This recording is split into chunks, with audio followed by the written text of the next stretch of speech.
How's it going, everybody? Welcome back to Tap Jump number 7. This is our 7th one.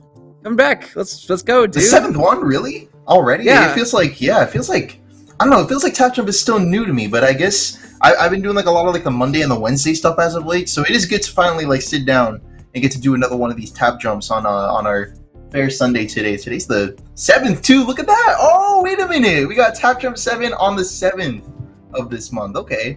That's yeah, pretty... it's almost like we had one every single day this month.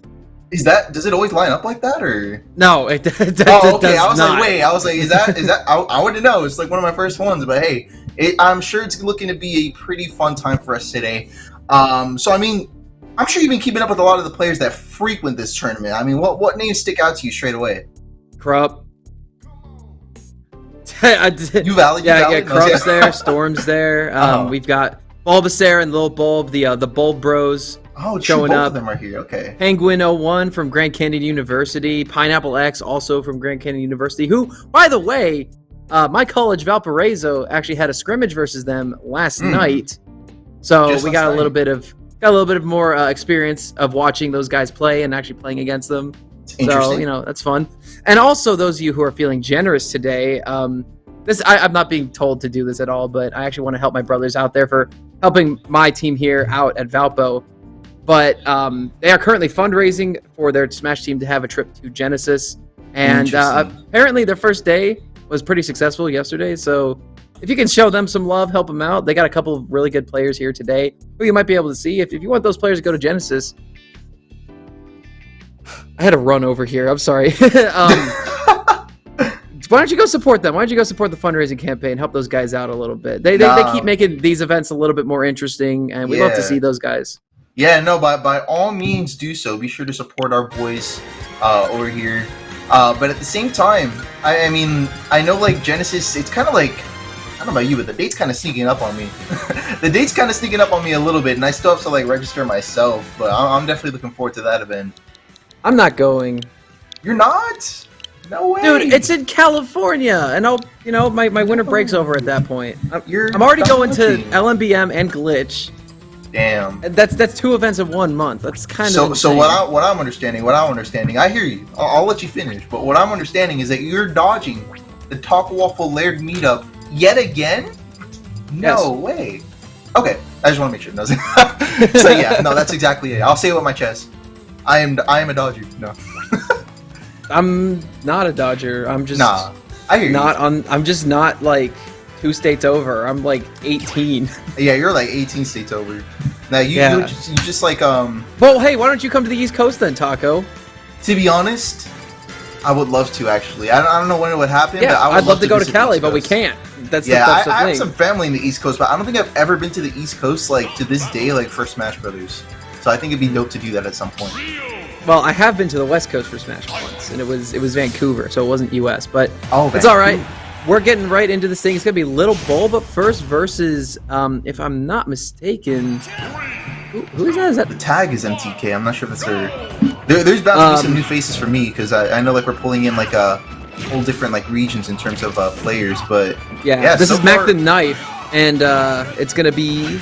Ryu versus Ike. What are you thinking about this one, Taco? I mean, a lot of the advantage states should be in Ike's favor, just due to the fact that, like, the disjointed sword can outspace a lot of Ryu's neutral options. But at the same time, I mean, we're already seeing here that, Mike does have that ability to get really good damage output, even a shield break straight out the game. Let's see what he does with his punish, just like a straight S-smash. That's all we need, really, in order to take a solid first start for today. Wow, that's a strong start for him. Simple and effective, and that is the 3rd fully charged focus attack that Lil Bulb has sustained today in the first couple minutes, actually first single minute of this match. Now here's the thing about Ike. Ike is really good at neutral, as you were saying before, Taco. He's got a big sword, he's really good at keeping opponents out and keeping them in the air above them.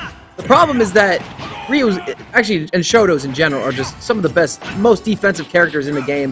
They have amazing out-of-shield options. They are uncross-uppable. Not that Ike has too many options that can do that.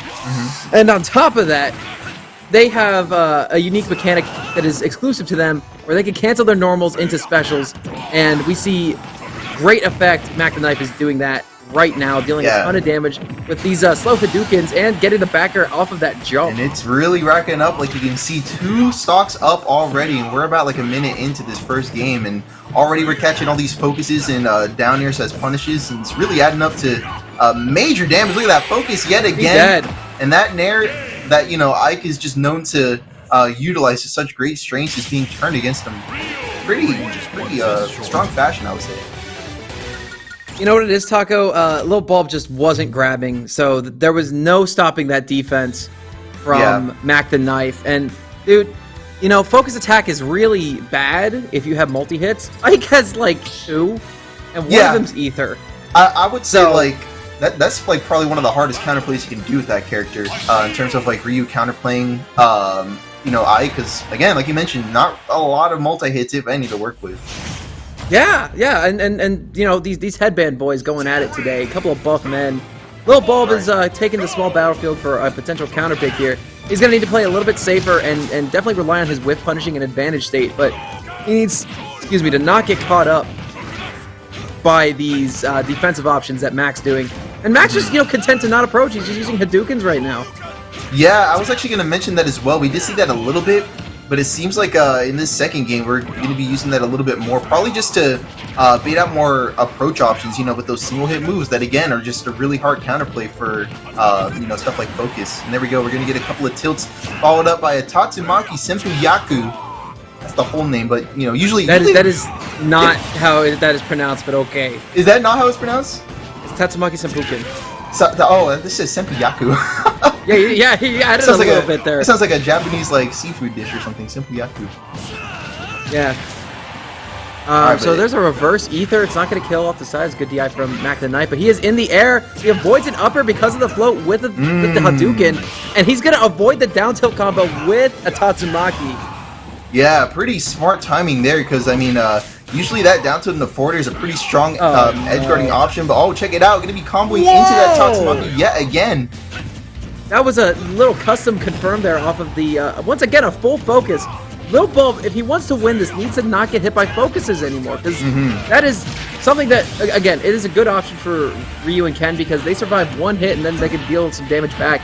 Again, it's susceptible to multi-hits, but the problem is that, again, Ike has none, and, you know, it gives Ryu a lot of movement and good avoidance, and, again, good defense.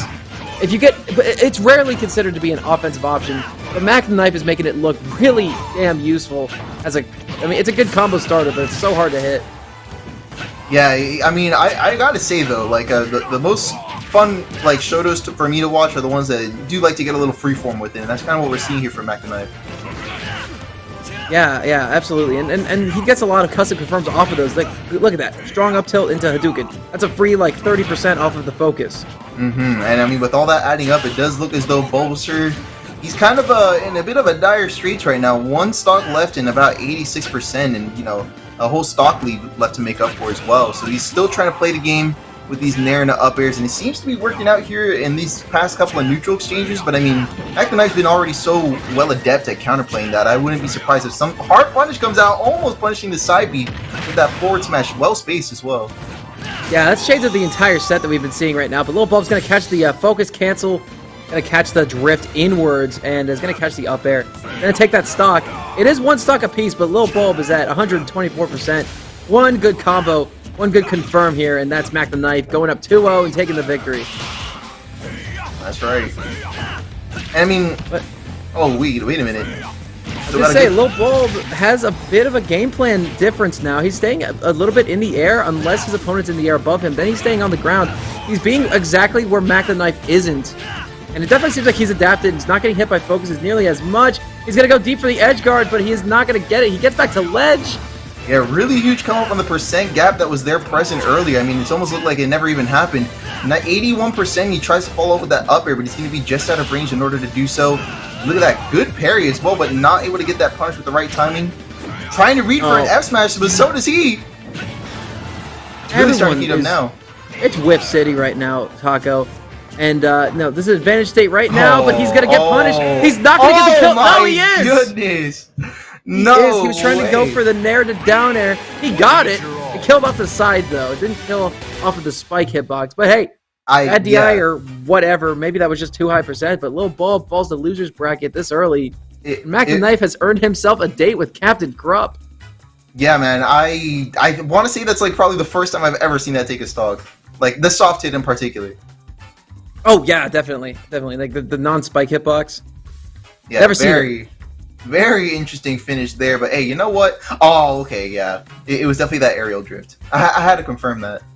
Yeah, I definitely think of, like, Lil Bulb might have tried to air dodge in, and by the way, air dodging to try to survive actually gets rid of your DI entirely. It does. So make it look like it never even happened. Yeah, he tried to side B at the top. Oh, he tried to side B? Okay, so that's that aerial drift. Oh no, that Wiimote, or excuse me, that Pro Controller is dying right now. Ooh, Pro Controller down bad. I have my charger right here. But I'm trying to get my hands on another GameCube controller. I mean, which one do you prefer, would you say? Because I know some people are like, you know, definitely one above the other. Or some people are impartial.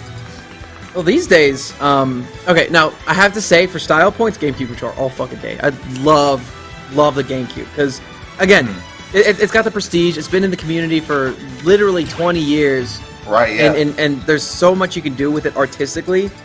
But for my personal preference, I love the triggers on the Pro Controller so much that I can't. I hate the GameCube's triggers. That's the only problem I have with it. It's perfect otherwise. But just because of how easy it is to flick the triggers on the Pro Controller, I gotta go with the Pro Controller.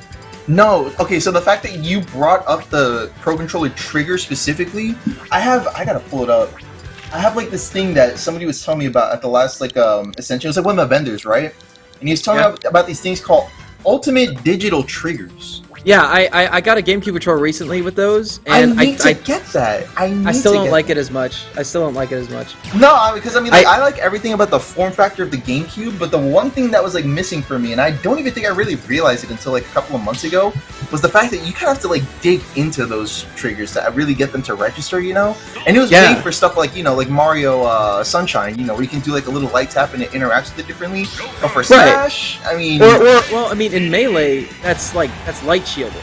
Right. There's like two buttons mapped into those triggers where you can light shield or heavy shield. Mm-hmm. In Melee, but that's absent in Ultimate, so there's really no point to have it. And Exactly. I've had the digital triggers, but I still am not a huge fan of the like, since I'm so used to Pro Controllers these days. Right. I'm not really used to the GameCube controller layout, just for the simple fact that from the center, the GameCube controller is kind of rounded outside, whereas the Pro Controller is flatter. So I can very easily, like, you know, touch it. But yeah, I mean, anyway, we'll have to see how these control setups play out for these players that are coming up here. Now we got Penguin01 representing GCU, and also Zero, who's going to be playing as our first Joker for today. And wow, okay, we're already getting some pretty strong neutral scenes. You see how the fact that like the hitbox on that throw just kind of like beat out Gordo? There's all kinds of weird stuff going on here. Oh well, yeah. I mean, anytime Gordo gets hit, it gets beat out. Like, no matter how big or small the hitbox is. So that's something worth noting.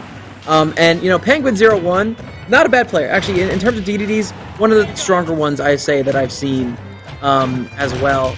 Just based off of the scrimmage we had with them last night.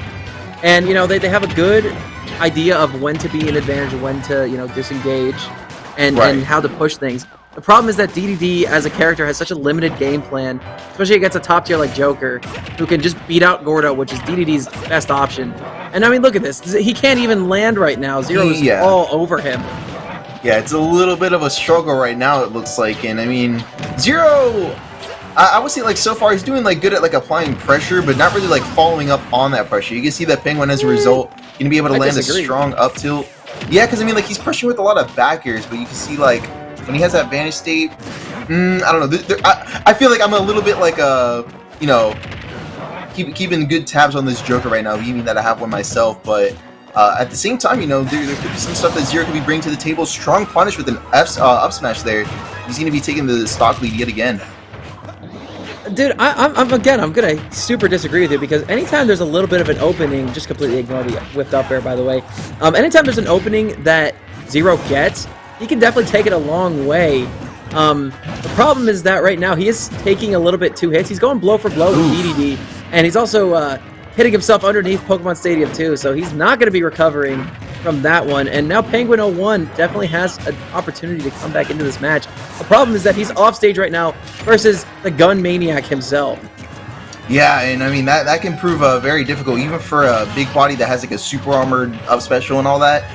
It can still be pretty troublesome, I would say, for Penguin Zero to play up against, but still he's able to find himself on the center stage.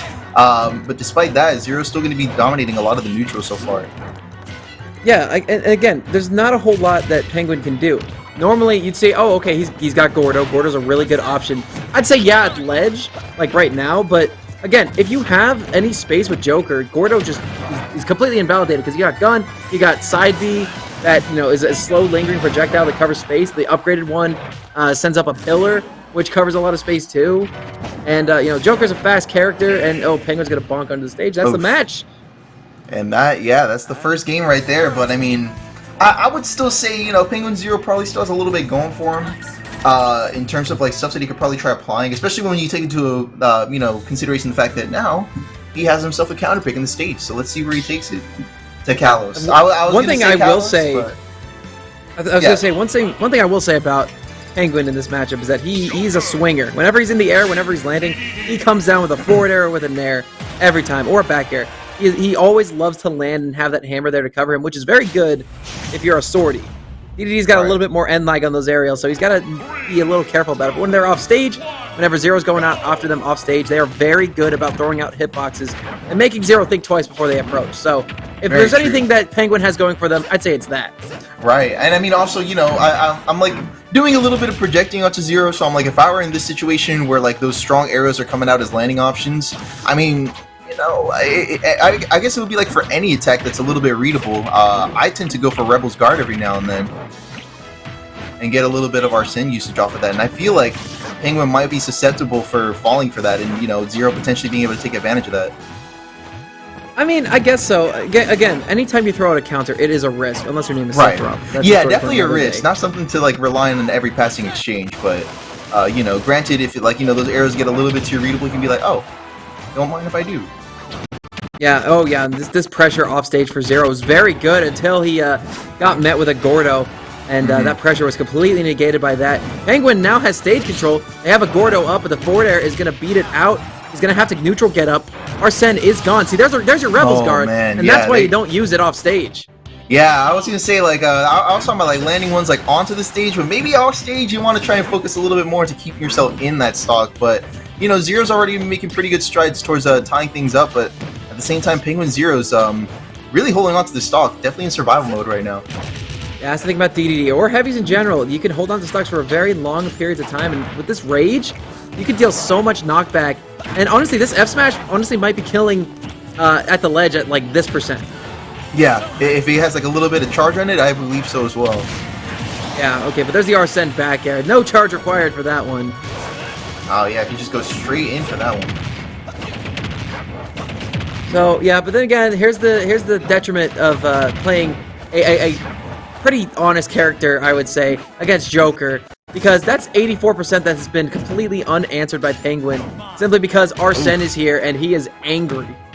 Yeah, he's very angry, man. Already piling up. Oh, okay. You can see he was trying to go for a Tetracron, but instead just got a little bit of a Rebellion gauge off of that. But, you know, it's still pretty even. I would say that Penguin, given that he does have a pretty good game plan available to him on this stage with Kalos, you know, just like that long straight platform and those two ones on the sides to play off of, especially with Gordo and what have you. But so far it seems like Zero's going to be taking control of the stage yet again here. Back air coming out immediately on his get up option, and Zero's doing a really good job of keeping him in check. But here comes Penguin Zero trying to throw out a forward air, gets an up air instead. I mean, honestly, forward air and an up air, it's a very strong like follow option, because I mean, oh, okay, good back air there. I feel like some people just kind of like underrate the actual size of that hitbox. It's pretty gargantuan. Yeah, absolutely. It's quite large. But, you know, this stock lead is definitely going to be a lot larger when you're looking at... Goodness. Oh my god, he's dead at 50! At 50%, yeah. Against a big body, too. Dude, Arsene is freaking broken. And, you know, I know Kalos has, you know, it's a little bit of a longer stage overall, but, like, you jump off that platform, you hit somebody as they are in the magnifying glass, yeah, I'm sorry, you can't live that. No, yeah, you're not walking away from that one. Yeah. Nice reversal there. I think he was going for a back air, but he accidentally got forward air instead. And then just kind of freestyled off the track, got the dash attack, got him off stage. Red Penguin 0-1 going high, and then was just like, boosh! Oosh, yeah. Completely, I would say, you know what? All things considered, that Penguin DDD guy was looking kind of nice, though. I would say he had like we somehow, some way, we end up getting a lot of DVDs in our state. We have Hime, we have this guy. I know there's like this guy. I know there's like at least one more. Hitoy-kun, and then there's Sir Z as well, who has like a DD amongst a couple of other characters. So, yeah, I would say Penguin holds himself up pretty well. I would say first time watching him, so maybe we'll have to look at him and see more some other time. Yeah, I like him.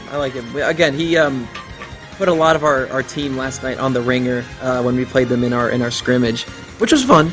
I'm really looking forward to doing more of those. The GCU guys are super cool. Wright's an amazing captain and coach for the team, and we've got Storm here tonight. Storm, who didn't play last night, by the way, they'll be playing on stream probably a little bit later today. But I think up next we're going to be getting Bulbasaur and J-Red. Yeah, I think that's going to be our next match coming up here. And, I mean, of course, you got to shout out the GCU coach, Bethel 3D. I don't think I've seen him enter a bracket in a minute, though, but I know for a fact well, same with Bright. He and Bethel have been very busy with, their season going on right now, but they will be at Ascension Fall Harvest Festival. I keep messing it up, but I finally fixed it. Yeah. But, I mean, I was going to say, Bethel 3D, I would say, he's definitely one of those guys, because he is a coach. So where whenever he's not showing up in the bracket, he's definitely showing up in all of his little Padawans. You know what I mean? All of his little coachees. Oh yeah, definitely. Yeah, and of course we do also have Firefox Fridays, which is now hosted by our streams amongst as well with GCU's very own esports channel. So I mean, hey, now on Fridays you can look forward to seeing us host that event as well. So very cool. Yeah, definitely. So. Cool we have Friday night events now, man. They're coming back with majors and everything. I appreciate it. But we're gonna get back into this thing. It's gonna be Bulbasaur and J-Red. J-Red, who has been climbing the ladder as of late recently. I believe they top 8'd Pure Smash, I think, this past week. Yeah, if I'm not mistaken. J-Red has been showing up in the bracket. I definitely do agree. Yeah, so, and going from a couple months ago when they won Amateurs Finals to, actually, never mind, I don't think they top 8'd this past week. It might have been recently, or maybe they won, maybe they won Amis this past week again. I'm not sure. I definitely remember them. I remember them doing something pretty cool recently, but they've been definitely improving a lot lately, especially going from someone who just kind of was stagnating a lot. They're coming up and competing with some of the best we have today, and he's going pretty even right now in these first couple minutes of the match against Bulbasaur.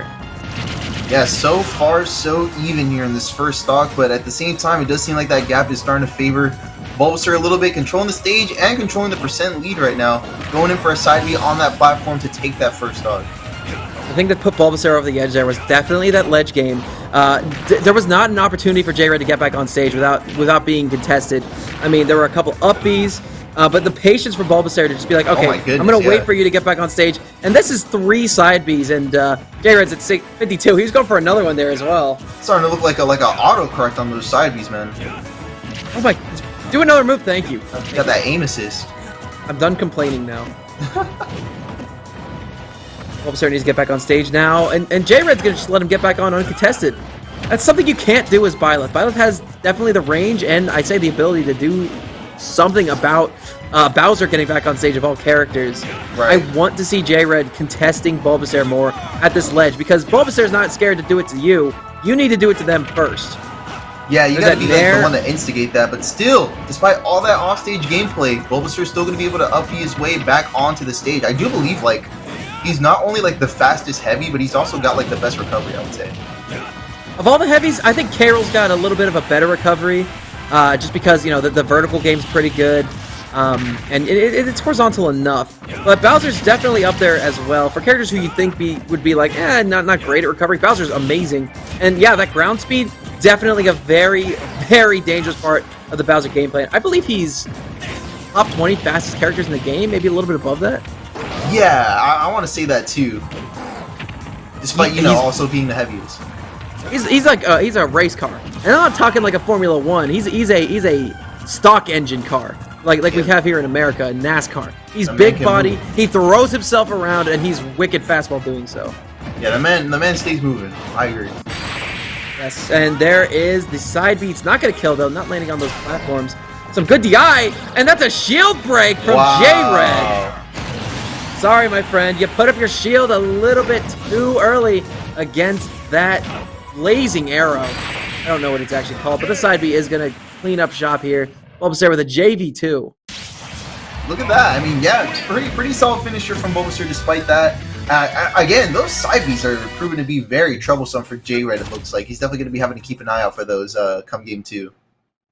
Yeah, but it's like really hard because when you see Bowser rushing you down, you're like, oh, okay, let me just put up my shield. I can't get forward aired. He can't F-tilt me or up B on me or whatever. Like, right, meanwhile, Bowser's got a frame 6 command grab that does about 20% when it's not staled and kills and gives them stage control. So yeah, it's definitely scary to say the least, and it's not like you can do anything about it as Byleth, who is very susceptible to rush downs. Right, exactly. That's another thing to point out too, is that susceptibility factor that character has, and it looks like because of that we're going to switch over to Pyra and Mythra, it seems like. So maybe that'll shift things a little bit. I don't know. Well, we do get a little bit more rush down ability ourselves, but I mean, what do you think?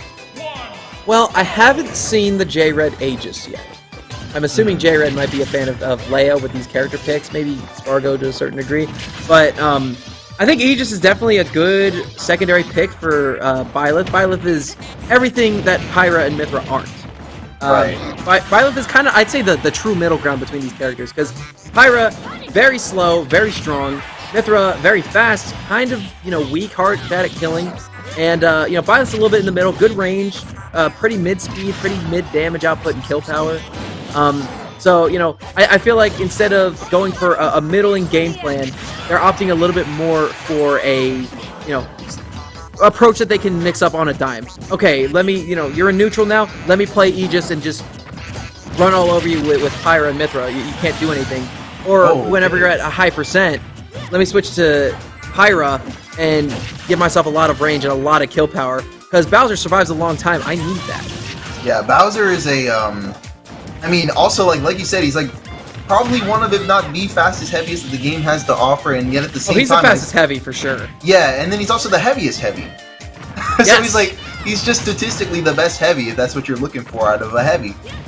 Yeah. See, I was comparing him to a stock car. This man's like a tank. Oh, no! Oh, no, and there's the firepower. That cannon of a leg, killing at 40% from center stage on Town and City. The longest stage in the game.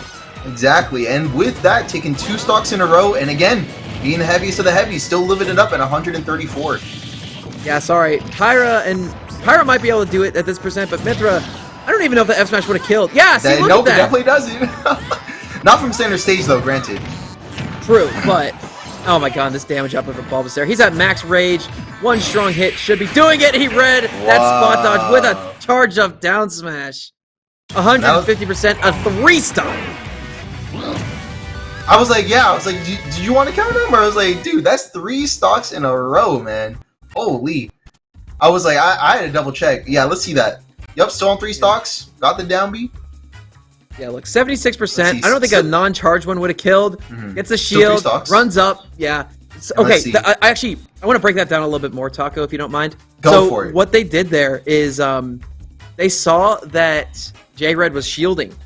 So they dashed forward a little bit, anticipating that J-Red would think they were going to go for a side B. Yeah, let's take a look at it. Take a look at it again. He dashes forward after they have frame advantage off of the shielded F smash.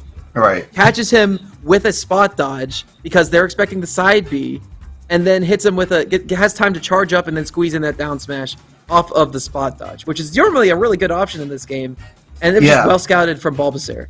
I would say like spot dodge into like option is just like really potent in this game, and I would say like Bowser probably encapsulates as like one of the best. I would say like Bowser just probably has like some of the most devious out of shield options that the game has. Oh yeah, without question. But instead of going for what's guaranteed, we had Bulbasaur get into his opponent's head a little bit and throw out a saucier option that ended up winning them the game, and that is what sets apart mid-level from high-level players, in my opinion. I would say so too. I think we can shake on that one. Okay? Yes. That's what Mars says all the time too. We can shake away, really? Yeah, well, not shake. Mars is like, dropping confirms for saucier punishes is like the sign of a high-level player, because not only are you hitting your more damage, you're thinking, and you're making your opponent think that you're getting outthought. Thinking it out. Yeah. And like off like the note of like thinking, I would say like being able to think like that, like on that level in a high level situation or a high stakes situation, that I would say that's kind of what breaks you away from the pack. Yes, It's definitely. But next on stream, we're going to be having Yomadafu versus Storm. True, and Yomadafu versus Storm. Storm and I have a history. Is that right? Why don't you go ahead and give us some lore here? I despise how Storm likes to go off stage and double jump Thunder for no reason. But Laird, yes? You're a commentator, aren't you? Yeah. I thought it was supposed to be non-biased. What's going on here? Wait, what? Where's the non-biased commentary? I can be unbiased, but I can also be critical of a player's game plan. And Storm is an amazingly talented Pichu. One of the finest I've seen. I like this guy a lot. See, there but we go. I hate that he goes for that. No, when it is not an option. You almost had it. You could have just left it there. No. Oh man. So something about me whenever Storm is on stream, there's a rule. If Storm goes for that option, I slam my desk. Well, you know what? I can appreciate the honesty. So, well. Yes, thank you, production. I love you very much. But listen, this is Pac-Man, and not just any Pac-Man. This is Yomadafu, streamer extraordinaire in the Arizona scene today, and this matchup is hard. I'll tell you that much. Yeah, it definitely can be hard. Okay, almost landing an up smash there, and good job to Yomadafu. And I gotta say, Yomadafu, again, I like to stay non-biased, but Yomadafu's pretty goated. Pretty goated. Oh yeah. Yeah, could not agree more. Exactly. And a lot of people hate to see Game & Watch because, character's lame, whatever, shut up. Yomadafu's awesome. And probably, I'd say best Game & Watch in the state. I don't think there's much contest there, but a nice down tilt back air from Storm. Oh yeah, Skylar's pretty. Yeah, Skylar's up there. Yeah, Skylar's been showing out too. Not here today, but Skylar's definitely been showing out in some of our weeklies as of late, so it's always good to see him back in action as he was out of it for a while. But I mean, meanwhile, Yomadafu's definitely been showing up for the Game & Watch reps, and I mean, we're kind of seeing that right now. He's able to recover from ledge and gain a lot of control off the stage, and even landing a down smash to put Storm very far off. Still able to make it back on though, and now we got our neutral reset back onto the stage for Storm to take the lead yet again. Yeah, now I'll admit that I know this is a bad matchup, but I don't think this matchup's as bad as Pikachu Game & Watch is. Or at least in ESAM's opinion or whatever, but the Game & Watch definitely does have bucket, so you can't T-Jolt camp them. Thunder's not a very good option for the same reason. But the thing is that what Pichu has that Pikachu doesn't is that Pichu has really good just raw kill power. Pikachu is really good at getting combos for kills, but Pichu is really good at just hitting you with back air. Back air does a lot more knockback than Pikachu's back air. Their smash attacks are a lot stronger than Pikachu's. And so yeah, look at that back air. Does a lot of percent, and also can drag people off stage. It's not all base knockback. It does kill at pretty ridiculous percents, especially against a light character like Game & Watch. So I think in terms of the matchup, Pichu has more of an advantage against Pikachu, but it's still a hard matchup. Yeah, I would say so too. It does add up to be still a pretty difficult matching there, but there we go. Solid down throw followed up by a forward air, and interrupted immediately by that down air, and Yomadafu is actually going to be taking initiative there and tying up the stock count now. Yeah, but then again, Storm is still having their way with Yomadafu. Yomadafu has to find a way to get back on stage. A lot of scared options there from Storm, and I think that actually gave Yomadafu an avenue to get back on stage and get this combo going. Yeah, still getting a lot of play off of this mileage that he's built up for himself, but looks like a little bit of a scramble. Oh wow, okay, the screen kind of just a scramble, but there's Storm taking the game. Kind of just the fire and the flames. Yeah, broke the fabrics of reality for that F smash. I think it was F smash. It was F smash. Okay, I was like, yeah, I want to say it was too. Yeah, I can tell you it was F smash with almost certainty. Everything else, no idea. No, I could not tell you. We'll never know. That's redacted footage now. We'll never know. Yes, but you can still watch it again if you want to at twitch.tv/SAK Gaming TV in the VODs. I already know how it is. Do you know how it is? I know how it is. I just told you how it is. Mm-hmm. Yes, I know how it is. Definitely knows how it is, man. That's the sign that you know. But yeah, what do you think about that first game?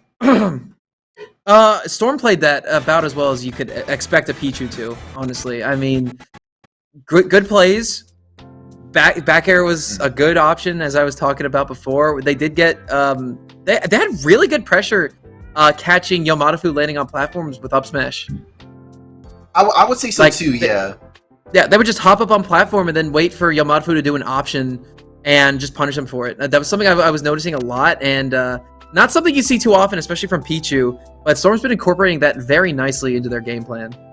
I feel like there's a lot of like integration that was going into I guess like a lot of like the seemingly smaller neutral exchanges, but I guess that's kind of like what happens when you're like Yomadafu in the first game was able to like interrupt like a lot of the strings because he just knew like, oh, that's not going to connect right away, so let me get myself like a nice little punish there.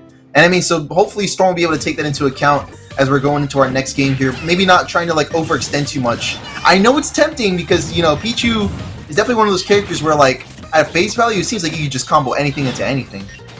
And yes, that's a good point, Taco. And I'm gonna agree with you there. A lot of the damage that Yomadafu accrued over the course of game 1 was actually when Storm was off stage trying to get back on. Exactly, yeah. Oh, but there we go, down smash into F smash. We got ourselves a first stock here for Yomadafu. Very strong finisher, especially on such a light character. Yes, Pichu, the lightest character in the game, actually. So that combo confirm lethal at most %. Yeah, that's gonna do it there for that stock. But still, you can tell Storm is trying to make some good efforts to get himself some control here at the stage. But Yomadafu just seems to be counterplaying pretty hard.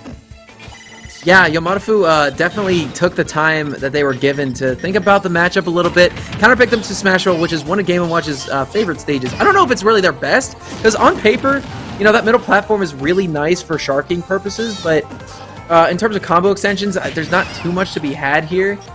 But I do see a lot of Game & Watches go here, so I don't know. Maybe they know something I don't. But it's looking really good for Yomadafu as they've once again lapped Storm in %, and then they hit him with the chair. Wow, yeah, and that's going to do it for 2 stocks in a row, only having withstood about 75% so far. Yeah, Storm is, he has left the building. Yeah, he kind of checked out of that one, it seemed. I was putting a hoodie on, and I look back, and the match is over. So I was like, yeah. Dude, it would have been really funny if you caught me mid-hoodie, though. I'm just saying.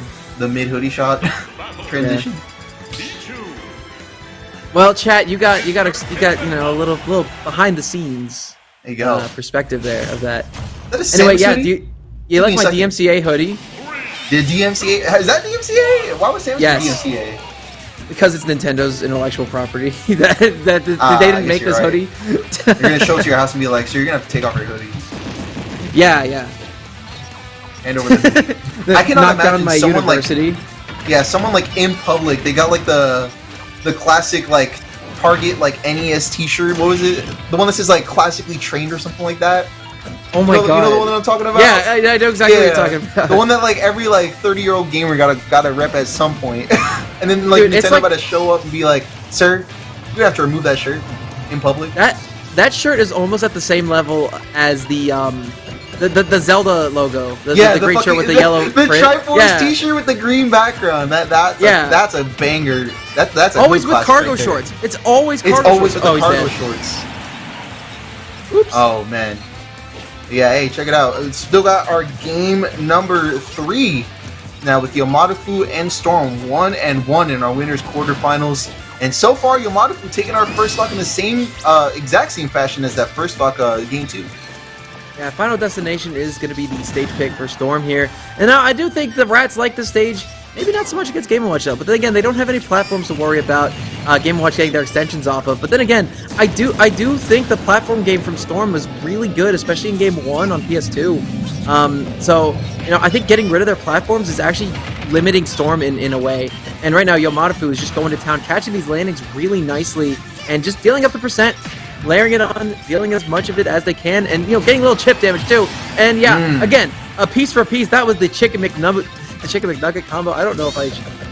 You know, we're calling it that, yeah. The down smash to F smash. Nugget combo.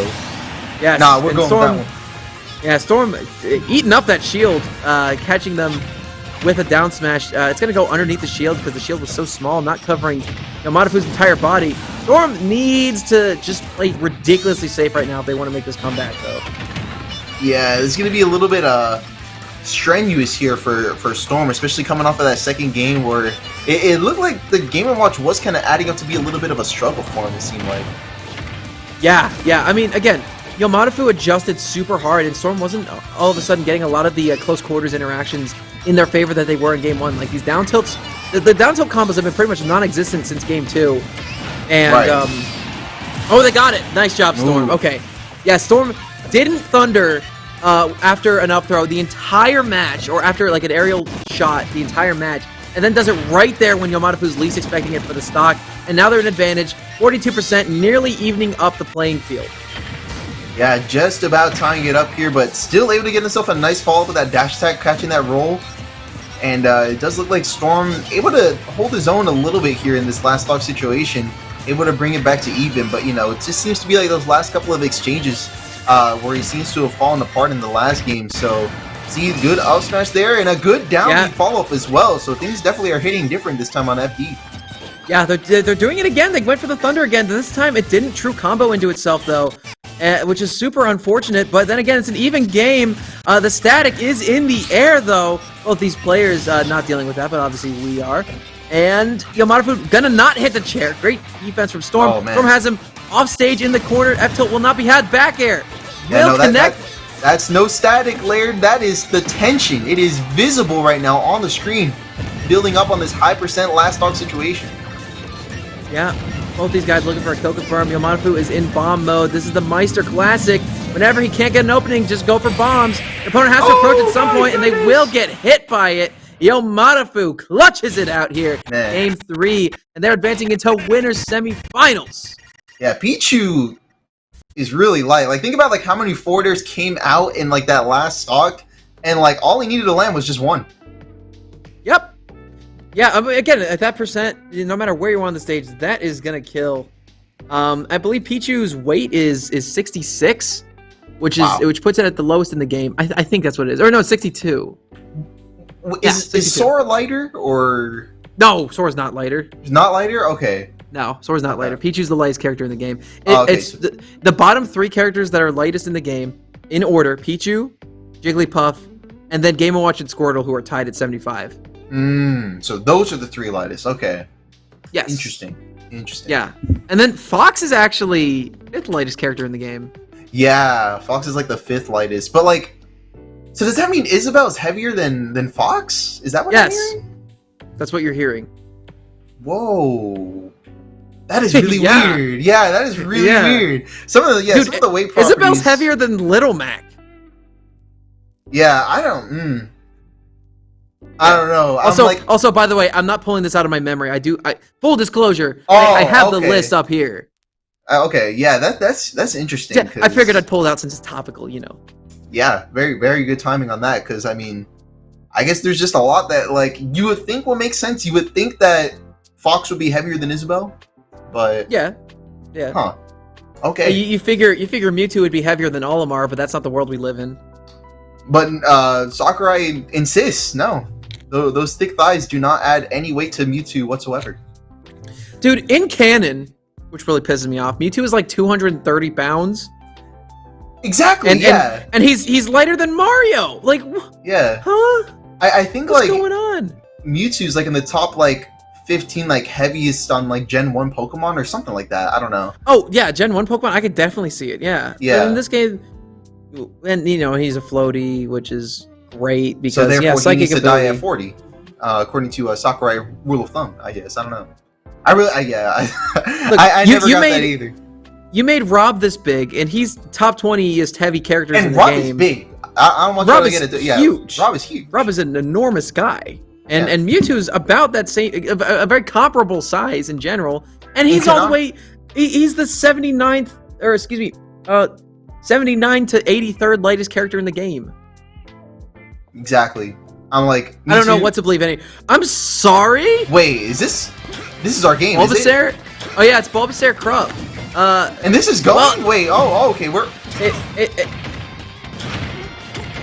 It looks like we missed a little bit of the action here, but don't worry, Bulbasaur's dead. Okay, and Bulbasaur has perished.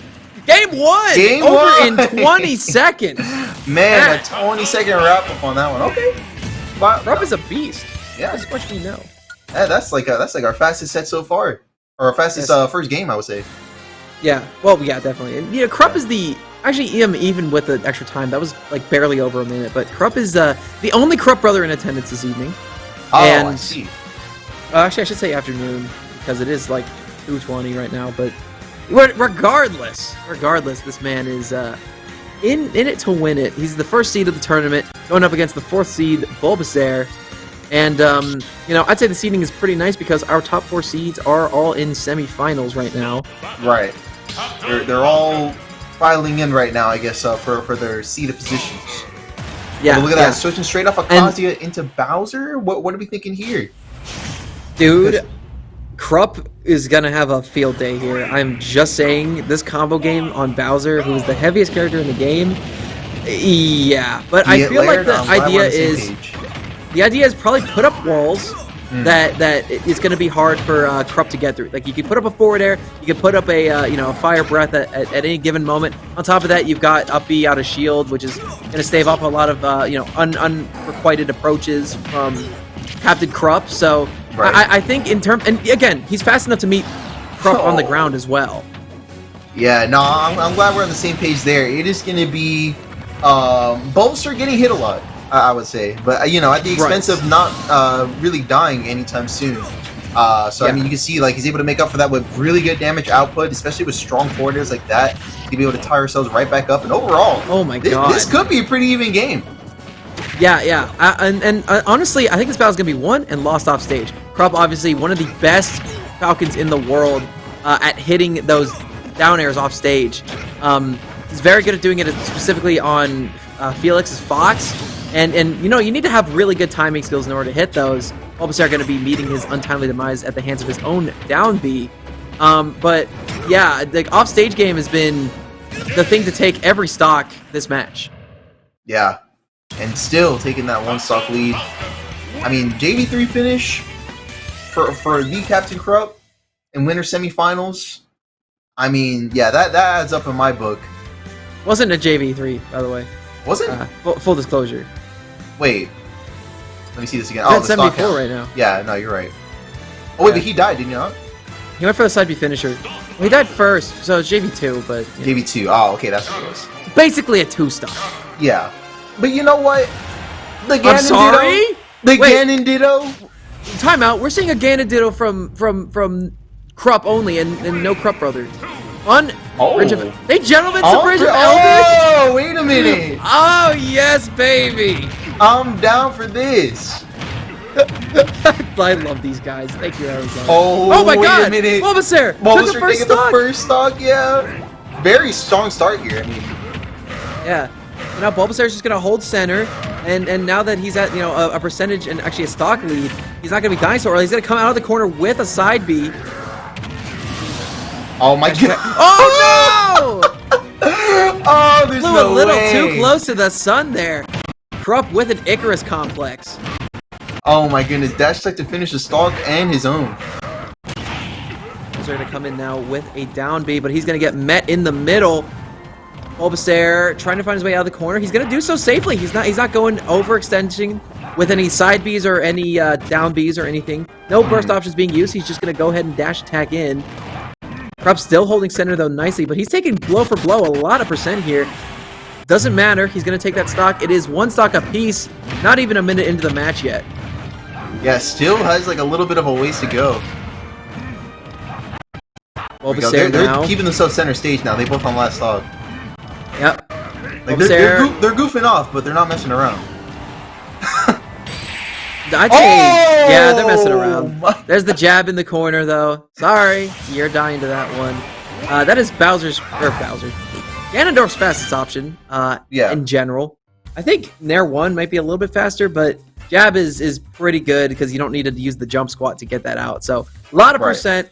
It's fast. It's safe. It does everything you need it to do. In general. On most stages, it doesn't quite kill until like 150, but if you can walk somebody off to the blast zone, yeah, it'll kill. It'll do. Yeah, it seems about right to me. It's always weird to see the moves that you definitely don't think should be taking stocks, just taking stocks. Yes. It's always funny to see.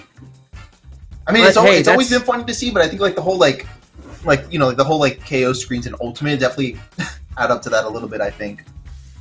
Yeah. But that is the first best of 5 set of the evening, and it was the fastest I've ever seen. That was not even 8 minutes. Not even 8 minutes for like the whole thing. So that's definitely Krupp going for the. He's a speedrunner. Let me tell you, he's a bracket speedrunner. Yeah, that just solidifies that in my head. That wasn't even 4 minutes of actual game time, if I'm not mistaken. No, I don't believe it was, and I think it was definitely under 5. Yeah, and I think that's even accounting for the time where like it just kind of like jumped over, like it had already started. I think that's like still under 4 minutes. Yeah, but hey, we're going into the other side of winner semifinals. That might be a little bit closer. This is going to be Yomadafu, the 2nd seed, going up against RDNA, the 3rd seed. Yeah. Right. Yeah. Yes. And, yeah, looks like we make enough for lost time. If you didn't like the high tempo of that last set, don't you worry. As I reach into my hoodie and pull out my necklace that I just realized it was not out. This is going to be a long boy, and I'll tell you why. This is going to be Mega Man, presumably, versus Game & Watch. We're chilling. So tell me about your whole week, Larry, because we have a lot of time to hear about that one. I have a lot of information that I just can't disclose to you. Really? So you got some developments coming up next? Oh, yes. So stay tuned on the Twitter. We've got a couple of big announcements in the works, but I can't reveal anything just yet because they are still just that, in the works. That is A-okay with me then. I mean, I've been having a pretty slow week. Pretty moderate. Just kind of like going through the whole week. But my birthday's next week on Wednesday. Oh, that's sick, dude. Yeah, and I don't think I have any plans for like my actual birthday, but like I think I'm more so just gonna like celebrate on the weekend. I'm working on like stuff for like my big comeback on streaming, but I do have a little bit prepared to where I think I'll just be able to have a little fun weekend stream. When I'm not like busy with work and all that. So that'll be fun. Good stuff, dude. Yeah. Yeah. Pretty much right now I'm just trying to find time with college and everything. Classes are going well, so that's good. I'm enjoying commentary a lot. I've been working for Panda every other week. I'm going to be commentating for them tomorrow night on their Twitch. Very cool. With Ronan X. So that'll be very fun, I believe. And I've been just doing this on Wednesdays and Sundays, and then obviously trying to fit in practice with Valpo University Smash team on our own time, which we're in playoffs right now. We just won our first playoff match yesterday, so this coming Friday we will be embarking on our semifinals run, which we could win, especially if I'm on my A game, which I probably will be because I've been pretty hot lately. And then grand finals will be next Saturday if we make it that far, and we'll go from there. Not bad. So you got that all like lined up in terms of because you said that you guys are like trying to like raise funds for Genesis. No, that's GCU. Oh, that's GCU. Okay. That's yeah. I just wanted to shout those guys out because they helped us out with like a scrimmage the last night. Okay. I had that a little confused there, but yeah, no, I mean, while we're on the topic of Genesis, man, like I know you said like you're not gonna be able to go, but like, have you've been to Genesis? I feel like you have, right? No. Dog, I've only been to one major, and it was Pinnacle. Pinnacle, and that was one that you just like went to, right? Yeah, last month. Okay. Almost a month ago to the day. Yeah. So that one's like, I don't know. There's like a lot of like big tournaments that are just like sneaking up. Really, that's oh my all god, it is. Yeah. Maybe it's just because I've been busy. We both been busy, so that's probably just what it is. Yeah. Did you know that main stage is next weekend?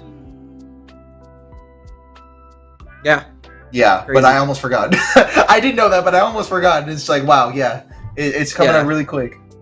So main stage is next weekend. The Smash World Tour Last Chance Qualifier is in December, I believe, at the end of the month. We got a couple decent events. Obviously, Ascension Harvest Festival coming up this month. So another big regional in the southeast, or southwest rather.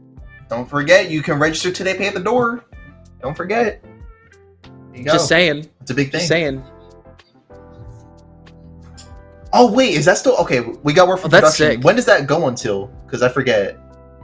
Tonight. Okay, so if you register by the end of tonight, you can get yourself another badge in addition, to the one that we were giving out last month. I believe it's going to be like is it like an orange one? I don't know. Probably is. I don't know. I think it's pretty cool. I imagine a lot of the logos for this one, or the promotion, has been orange and black, which is awesome. So yeah, that's Bonanzu, who's like head of production. He does all that 3D graphics. Dude, I love Taylor. What a guy. Taylor's a goat. Absolute homie. So yeah, definitely, if you have the means, make it out to that. I would love to come to an Ascension one of these days. Again, I just don't have the means to travel right now. Well, if you ever do, we would love to have you. Which I don't want to give anything away, but might be changing in the near future. We'll see. Okay. The Laird Laird USA private jet. Exactly. The Laird USA tour. Yeah, I might be changing my Twitter again soon. To what? I don't know. I haven't decided. Still Laird, or you're like, oh, okay. Oh, to be Laird. No, I'm not like changing my name or anything. It's just like the layout and everything. Mm-hmm. But I know they did. We just recorded it. I don't think we streamed it, but we recorded it. Oh, so it's just like recorded somewhere else. Okay. Yeah, we're talking about the scrimmage last night. Yeah, the scrimmage. Yeah. It was very fun. We have here at Valpo, we have a lot of pretty underdeveloped talent, which we're looking to break into a little bit. So last night was a really good time to gauge our strengths and our weaknesses and figure out what everyone needs to focus on going forward. So the only set that we won was because I played, and I'm probably going to be taking over the captain role after our captain leaves this semester. And it's going to be a huge hole. It's going to be big shoes to fill because she's awesome. She was our Zelda, if anyone from GCU is in the chat. So, wicked talented player. She's a really good person as well. So she knows how to run the place, and I'll try and piece it together after she goes. But I'm very excited for everything. Not bad. Yeah. No, I'm enjoying collegiate Smash a lot more than I expected to. I kind of came in a little bit brazen. And like, I'm gonna carry this, but I'm really enjoying being part of the team and helping everyone grow. And seeing the progress week to week, it's very rewarding, in a selfish kind of way. But really, it's like my team that's been performing well, and it's the reason we're so deep in playoffs and potentially having the opportunity to win the whole thing. But I digress. We're back to Tap Jump number 7. This is semifinals, another best of 5 set. It's gonna be RDNA versus Yo Madafu, Game & Watch versus Mega Man. Let's get it on. Yeah, let's get it going straight to it over to PS2 because that's how we got to do on our starter stage here. And I mean, RDNA, it's been a minute since I've seen him play like in person. I know I've been to a couple of weeklies where he was there, but actually getting to see him in action. I mean, we'll see how he holds up against Yamadafu, who's so far, from what we've seen earlier today and even now, he's definitely playing himself to where he's playing a lot more calculated. I feel like that's one thing that's definitely grown about Yamadafu. He's a lot more calculated with even the smaller neutral exchanges earlier in the game, here. He's very he's always thinking 2 steps ahead is what it feels like. Yeah, if you want to play this matchup, I gotta let you know something. You gotta be very patient, no matter who you're playing, because Game & Watch, you got a lot of really good close quarters options. Yeah, very cool. Game & Watch likes to keep you out at a distance. And if you're playing Game & Watch, you got to be careful about throwing out your lemons, dog. Lemons are your main bread and butter game plan for dealing chip damage, getting things up. Most of your normals are actually projectiles in general, as are your specials.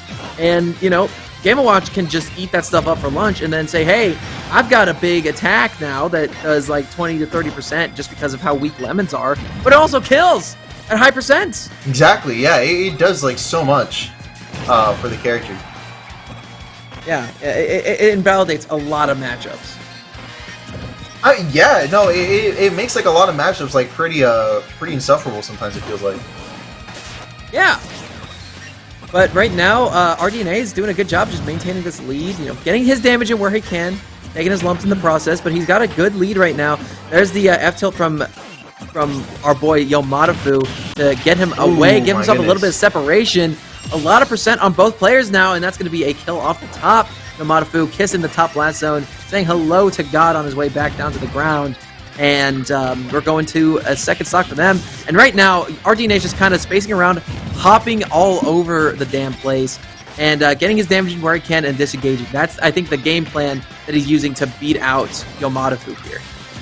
Yeah, and you know, I'm kind of curious, like, do you know if Game & Watch is like down B, how like it absorbs and just like reflects whatever it can absorb? Do you know if like the little like pellets, like the Mega Buster, like jabs, like do those get absorbed or reflected? I want to say they get those absorbed. Those get absorbed. Right? Okay, that's what I figured.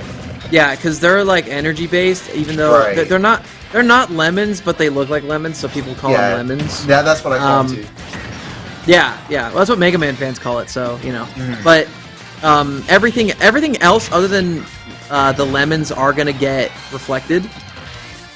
But reflecting things is still scary. Oh, yeah, and F-Smash actually, too. Yeah, that's right. Yeah, Smash for sure gets absorbed. Oh, there we go, but there's the Mega Upper coming out there. Shoryuken! That's from Marvel vs. Capcom, actually, wouldn't you know it? Yeah, it is. Yeah. It's still Shoryuken, though. It's a DP. Yeah, it's a DP. They just rebranded it. It's, yeah, the Capcom rebranding. Upper. Yeah, but again, a great spot dodge read from RDNA. Again, that's the thing about RDNA. He's being so shifty with his movement today and just baiting out every option from Yomadafu. Didn't work out into their advantage there, but just before they baited out the spot dodge from Yomadafu and was able to hit the Shoryuken, take the stock early. But this is full bucket, and you know, Yomadafu is just going to get rid of the bucket in favor of having the reflector active. Yeah, which is kind of an interesting option there, but you know, at the same time, you know, Yomadafu, he has gotten really good at thinking ahead, so most likely got something to take into account for that. Yeah, but anyway, he's kind of reeling from all this pressure right now. 4 minutes into the match, and only one stock has been taken off of RDNA. And yeah, and you know, we were talking about like the use of that oil there. It seems like he's probably keeping it empty so that he can use it as a B-reverse, like a movement option to get away from like those up airs and things like that, like you saw. Yeah, you know, I'd fancy it more of a reflector, but yeah, I do appreciate that is an aspect of the Game & Watch game plan that isn't really talked about all that often. But yeah, that movement is definitely going to give him a little bit more of a variety in where they can be, especially against somebody as shifty as RDNA. Very true, and I mean, like I play Yoshi, so like a neutral B reverse is also very good for movement, especially with the aerial drift that character has. So the Yomadafu most likely making use of that along with the reflect, like you mentioned. Right. Any character that has any way to mix up their movement in general is they have more options. I'll say that much. Right. You have a little bit more going for them all, but there we go, the Flame Sword coming out forward air from RDNA, 131. You know, and it's a pretty strong move too, so I would say that adds up on a pretty light character. Yeah, third lightest character in the game, right? Mind you. So yeah, I'd say so. Game & Watch's weight is something that's talked about a lot, but something that isn't. It's definitely how strong Mega Man's aerials are. Right. Yeah, it's really just like the strength of that overall. I would say just like the base damage. I guess is the best way to put it. Yeah, not so much the damage, the knockback. Like, the growth knockback at, like, 100% with Flame Sword is really good. And then back air is good because there's 3 separate hits that linger and cover a big amount of distance, as well as having kill power. Right. And it's a really good edge guard option, Mega Man's forward air and back air are. So, anyway, we're here. It looks like the winter variant of Smashville right now. Yeah. And it looks like we're back in the studio. Yeah, Okay. I was like, hello. Looks like everything's Oh, wait a minute. falling We got, apart. Like I feel like somebody Yeah. did the missing no glitch today, I think. That's what it's looking like. Yeah, speaking of missing no, good friend of mine from Arizona, actually a streamer as well. But I digress. Wait, a teammate of mine too. Their name is Missing now? Yeah, It's kind of cool. he's a cool guy. I like him very much. I miss him. I should hit him up on Discord. But we are going into this game. It is Smashville, so we do know how much Yomadafu likes the stage. Yeah, Yomadafu is a pretty big fan of this stage. Already having seen a counterpick to the stage once earlier. And at the same time, you know, you said like earlier that like it might not be like necessarily yeah. Bit of an interesting exchange there. That oil actually completely blocked up by the leaf shield, which I didn't think it would work like that, but there you go. Leaf shield's finicky for sure. I definitely thought Bucket would have been the exception. Yeah, you know, I probably would have thought that too. But hey, so like, I guess that is probably why Yomadafu. That's another reason why they're just getting rid of the bucket instead of using it. Can you reflect the oil? I want to say you can, right? No, it's not a projectile. Oh, see, yeah, that's pretty interesting. I don't think it's a projectile. I'm pretty sure it's not. The oil, yeah, I don't think it is. I think it's a physical. I think it's a physical attack. Yeah, that Just would be kind wildly of cheesy disjointed. if you had to like build it up all like that and then you could just get it reflected like nothing. Yeah. But Yomadafu has a full bucket again. They don't have the stock advantage right now, but I mean, you might as well go for it. You're at 149. Oh, and he was trying to use it and then have the bucket ready so that he could absorb the side B as well. Yeah, he was going for that. Oh, that's good catch pressure. in the back area. Really good pressure from Yomadafu. Yeah, now we got ourselves back to even here on our game too. He went off stage with the up B. You know, Game & Watch is one of the best edge guarders in the game just because of the disjointed back air. And then having that up B on the side to, you know, cover opponents if they try to go high or to hit them if they try to go low. It's such a good usage of options to just cover everything. Game & Watch is ridiculously good at that. Uh-oh, yeah, a little bit of a mishap off stage there with that catching the crash bomb, but still able to get himself back on here. 92% though, and it does seem like RDNA's kind of running away with this tight stock count. Yep, that forward smash is going to make things even harder as well, putting Yomadafu at 108%. And I think that back air hit, RDNA might have been taking that stock a little bit earlier too. And, you know, he's kind of going for like one taps with these lemons right now. Just trying to whittle up the percent as much as they can, shielding that down smash and getting a forward air out of it. And then forward air, by the way, wicked fast as well. We were talking about how strong it was, but it's also fast too. I think it's like frame 5 or 6, I want to say. I want to say so too. Yeah, you know, minus the jump squat, obviously. Yeah, I will say like, minus like, I guess, yeah, some people don't really account for jump swap often. Right, yeah. It's frame 9. Frame 9 startup. I see. So, yeah, you know, it's pretty fast. Yeah, pretty fast, but I mean, all things considered, it does seem like RDNA is starting to step up the pace a little bit, taking the stock now with 3 minutes left on the clock and 30 seconds to boot. And it seems like he's not really wasting too much time trying to get that advantage. Oh my goodness, but look at that. The oil's going to be making its hit, still going to be sticking out here at 125, and I would say he's shaping up pretty well for our game too. That bucket hit at like 100%, 106 or something to that effect. And, you know, that's how weak Mega Man's projectiles are, that RDNA was still able to live that pretty handily. Yeah, because some people do forget that like the oil is damage scaled. Yeah, it's damage scaled. So, you know, charge shot, or actually that F smash will probably be huge. But it's going to get beat up by the leaf shield again. Yeah, not that you could tell. Yeah, no, honestly, it's a little pretty actually. You know, distracting isn't yeah, it's like abstract. It's got some good color choice, yeah. It's a Jackson Pollock painting. Yeah, you know, they could have gone for like an ugly like brown or like a, you know, something like that, but like a deep yellow. But nah, it's like a really like bright blue and like purple. It's very nice. It's aesthetic. Yeah. One thing I really like about the game plan from RDNA as well is that, you know, their shiftiness is really...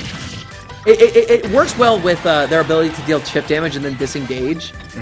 But something about them being this hard to hit sometimes is that they can live much longer than you would generally expect because Yomadafu just can't get a clean hit on them. They lived up to nearly 200% there and was able to deal like 64% onto Yomadafu's last stock before dying. Right, yeah. Still able to walk away from that nonetheless. Yeah, so Lemon's going to be absorbed. Yamadafu is trying to fight for whatever space they can. They're gonna shield the Shoryuken, but no follow-up will be had. If you can deal with that Shoryuken, it's better off to try to hit Mega Man on the ground as opposed to in the air. Because they're in hits or end lag for so long after that move that it's better to just cover their landings and then get a combo going from there. More often than not, yeah, it is better. Yeah, still in our game 2 here though, as we reach our last stock situation between the both of them. Solid. Yeah. Okay, you know what? A back air follow up from a back air on shield, not bad. Oh yeah, really good schmixment there from RDNA, but it is going to be ultimately stopped by the shield from Yamadafu, using their defensive options incredibly nicely there, despite how good the movement was from RDNA to try to shift them off a little bit. And the back air will kill. Yes, a little bit of rage on RDNA and a high percent of Yamadafu in combination with the character's lightweight, going to be killing. Yeah, still taking that stock, and I mean, I gotta say though, I mean, RDNA is definitely doing a really good job at like, you know, one of the most important things in a matchup like this, which is setting that pace, you know, initiating that momentum.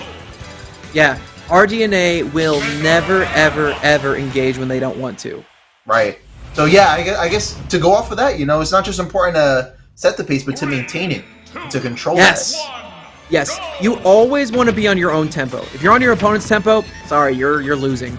Yeah. And that's just something that Yamadafu is having trouble with, because they get so desperate at times to deal percentage and damage that they're not minding how they're getting it. And, you know, they're taking these trades every now and then, and it's just not working in their favor. Yeah, so far it does seem like it's a little bit strenuous there for him. Yes. But, you know, Yamadafu right now with a pretty good start. Nice usage of the Oil Panic to cover the entire platform. No matter what option RDNA did there, they were getting hit by that. Oh, there we go. There's another backer coming up from RDNA, though. He's trying to build up for a down smash. Interesting, I would say. That smash attack is actually incredibly strong. It's just not something that you don't see very often because of how slow it is. But Mega Man gets an extra uppy here. The air dodge, though, will be caught by Yamadafu. And see, that's the thing about Game & Watch. They can just get stray hits on you off stage. And when you're in a situation like that and you run out of all your resources, they can very easily catch up to you no matter where you are and just get rid of you. They can systematically eliminate all of your options and then get rid of you. Yeah, which is you know, a little bit scary to realize sometimes, I guess. Yeah, again, that's one of the things that Game & Watch does best. They are a wicked good edge guarder. Right. So I mean, we'll have to see how Game & Watch you know, really plays up on that, especially now that he has a one-stock lead and he's you know, still doing really good at, like, you know, building up that percentage, already up to 113. Almost looks like an even game until you look at that stock count. RDNA looks so lost right now, wouldn't you say, Taco?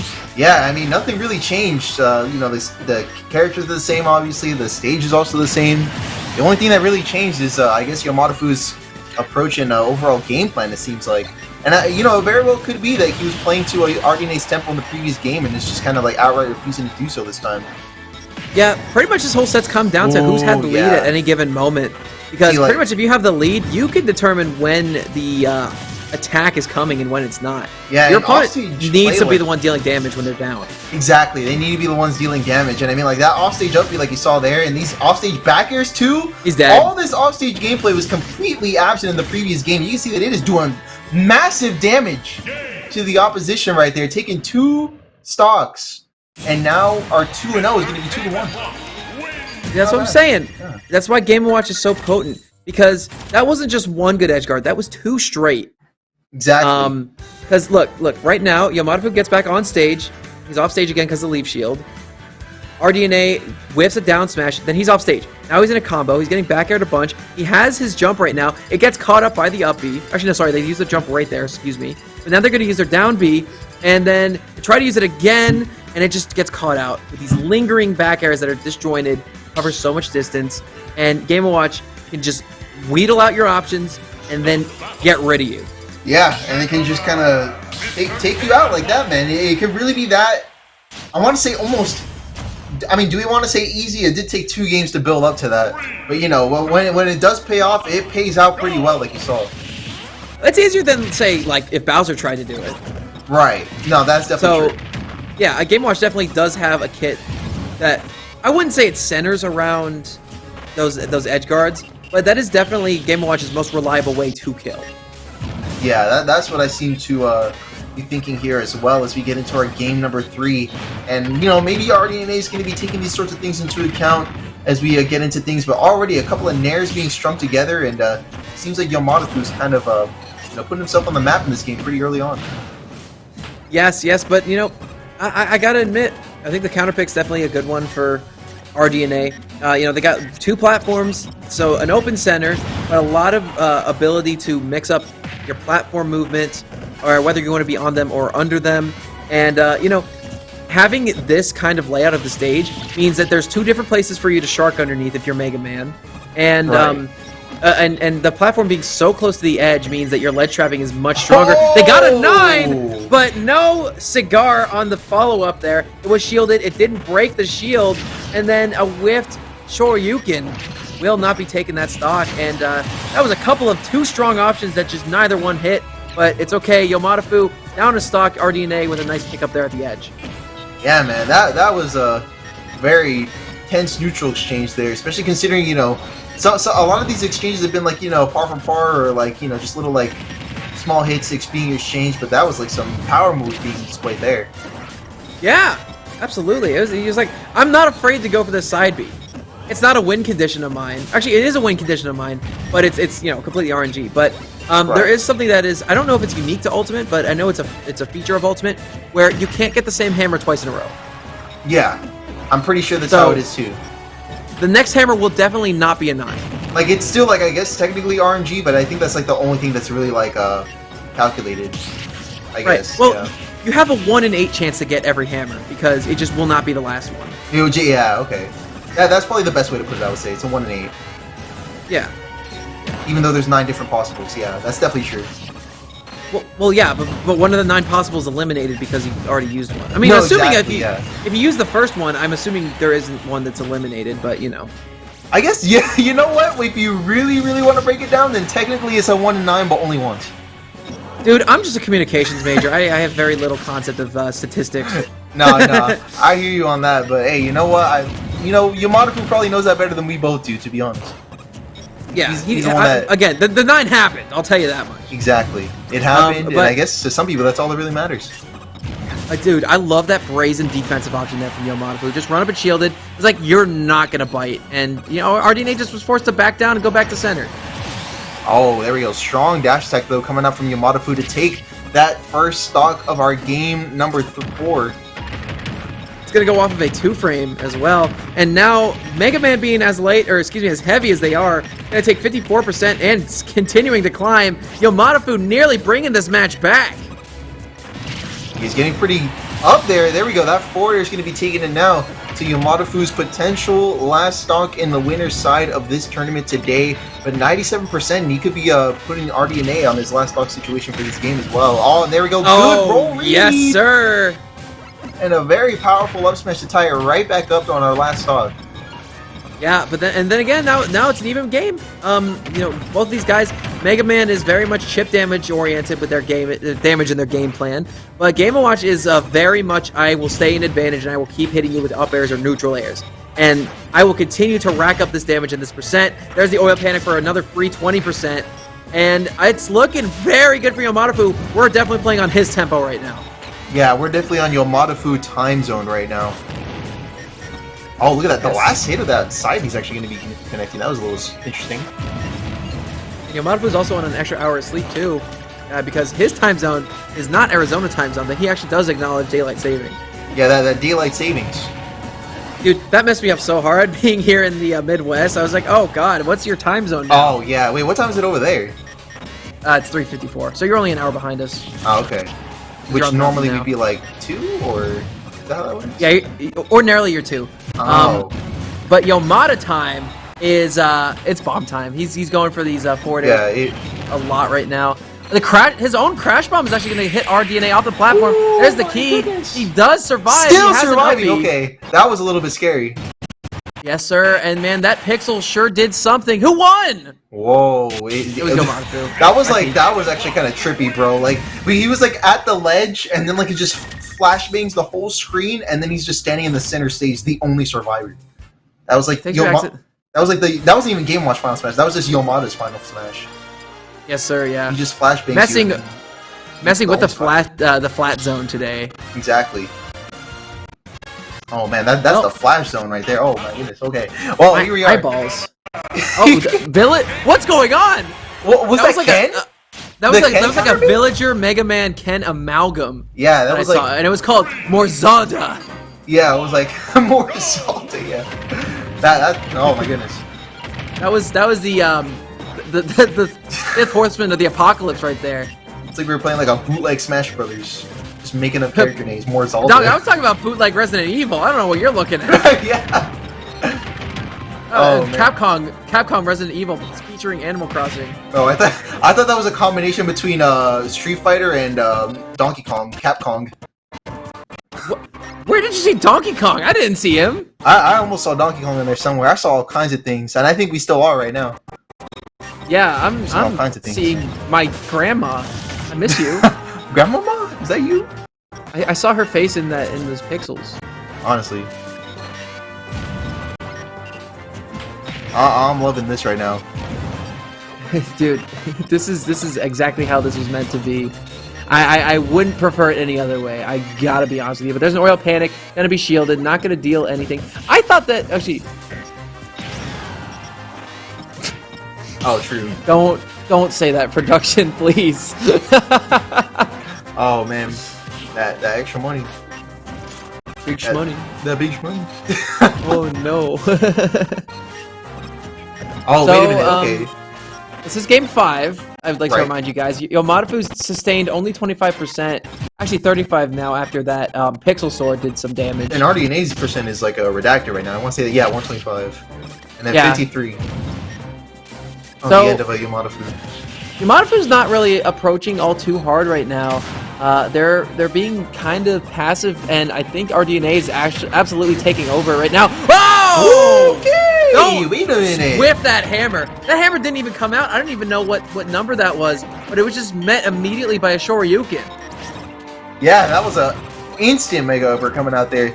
And still, RDNA, I mean, yeah, that's a very strong move as it is. So with that rage, that sounds about right to me. Yeah, see, that's the problem with what Yomadafu was doing right now. They were going for a very fast, combo-oriented approach early on, but then they started slowing down and started to go, fish for these bombs, which they're doing again. Here's the thing about that, though: RDNA was absolutely able to, win that out because of how their playstyle is oriented around chip damage. Right. Yeah, it seems to be very chip damage oriented, but at the same time, I mean, yeah, when we're not freaking out here. Okay, there we go. Now we got ourselves some gameplay. Good couple of nairs, followed by an upper and 54% damage. And, oh, by the way, just wanted to briefly shout out SAK Gaming. Thank you very much for the raid. Super duper appreciated. Yeah, thank you guys for supporting the Arizona Smash scene. We love you very much. Yomadafu now coming down from the sky after getting Mega Man up-aired. Nearly dying there. They were, making out with that blast zone. Right. See, now RDNA is just covering every approach that Yomadafu is doing. He's just like, all right, no matter where you are, I have a projectile that can be there. I'm going to try and hit you with whatever. And then they're trying to funnel them in to these F smashes, which that one actually did hit. Yeah, that one actually is going to be connecting that time around, but I mean, it's still looking like RDNA's, for the most part, just kind of controlling a lot of the neutral going on in our game 5. 123%, and Yomadafu's going to be heading towards the left ledge, going to be upping off of that ledge to get himself a decent amount of stage control, but RDNA just regaining that in no time flat. Yeah, Yomada's going to get hit by an up air, and they will be dying because of that. That thing is going to carry them all the way to the top. Tournament stock once again for Yomadafu. And I'm a little bit confused as to how that works sometimes, because you're technically not getting knocked back, you're kind of just getting drifted, air drift. So yeah, it's finicky for sure. And then if you jump, you die. But, it still carries you. Yeah, for example, let's say you get hit by an up throw, right? And then you start falling back down. If you were to jump immediately up afterwards, you wouldn't die from that. I guess it's just momentum based, because it adds up upon itself. I think it's something goofy with the engine, I imagine. It is goofy. It is, but still, it works. It's one of Mega Man's kill options. I wouldn't say reliable kill option, but it's a kill option. They have. I'd say Mega Man and Game & Watch have two very similar up airs in this game. Right. But Mega Man's is damage and killing, whereas Game & Watch is exclusively damage and keeping you still and just, adding up those combos. Right. Just adding up that percent. Big shout out to the Toot from Smash 4. Yeah, definitely. There's the back air though. RDNA looking like he is getting ready to end this one. Down smash will not connect, but that's an opening that Yomadafu has. A little combo for about 20-30% there. He's getting another one there. Nice air dodge though from RDNA. That's going to be one parry, but it will not be requited as the full back air comes out for a little bit of extra damage. Yomadafu needs to get back to center right now. They're going to be shielding a lot of these projectiles. That shield is getting a little bit smaller though. They have a little bit of room to recover it. Forward air will not kill. Oh, but there we go. Good absorb on that F smash, and maybe it'll be added up to a little bit, but maybe that'll have to be some other time. And it looks like Game 5. RDNA's going to be coming out on top, and what a long, hard-fought battle that was for RDNA to work himself through. Big ups on that one. And a long, hard-fought battle for us in the commentator's booth as well. But it's over now. We're doing good. A grueling Game 5 set and a pretty hard matchup, but very night and day comparison to the other side of winter semifinals, which was done in about 7 minutes. Yeah, maybe something like that. Who knows? But I mean, it looks like I know. Did we time it? I know. I was like, honestly, did you get the time on this one though? On this one, yeah, it was about 27 minutes, including wait time where we were waiting on right. Yomada, or excuse me, Captain Krupp and Bulbasaur. Wow. So yeah. I'd say about 25 minutes, give or take. Yeah, I would say, I mean, with like, what is it? What's the final count? Like 87, 89 characters in this game, each with their own like unique playstyles and whatnot. I would say there's bound to be some where like, yeah, you're gonna get a 27-minute set off of that one. I would think so. I will say, definitely not the worst set I've ever commentated by any means. That right would go to Cosmos versus Wrath in winners finals of Rev It Up 2020 series, where the set took an hour because that was still during Cosmos' phase where he was playing Pikachu. So it was Pikachu Sonic, and 4 out of the 5 games went to time, if I'm not mistaken. Yeah. I mean, so I have this right here. I mean, I have like a whole bunch of other stuff too. I'm a huge Sonic fan. I don't really like... I really wish that they would just make that character cool.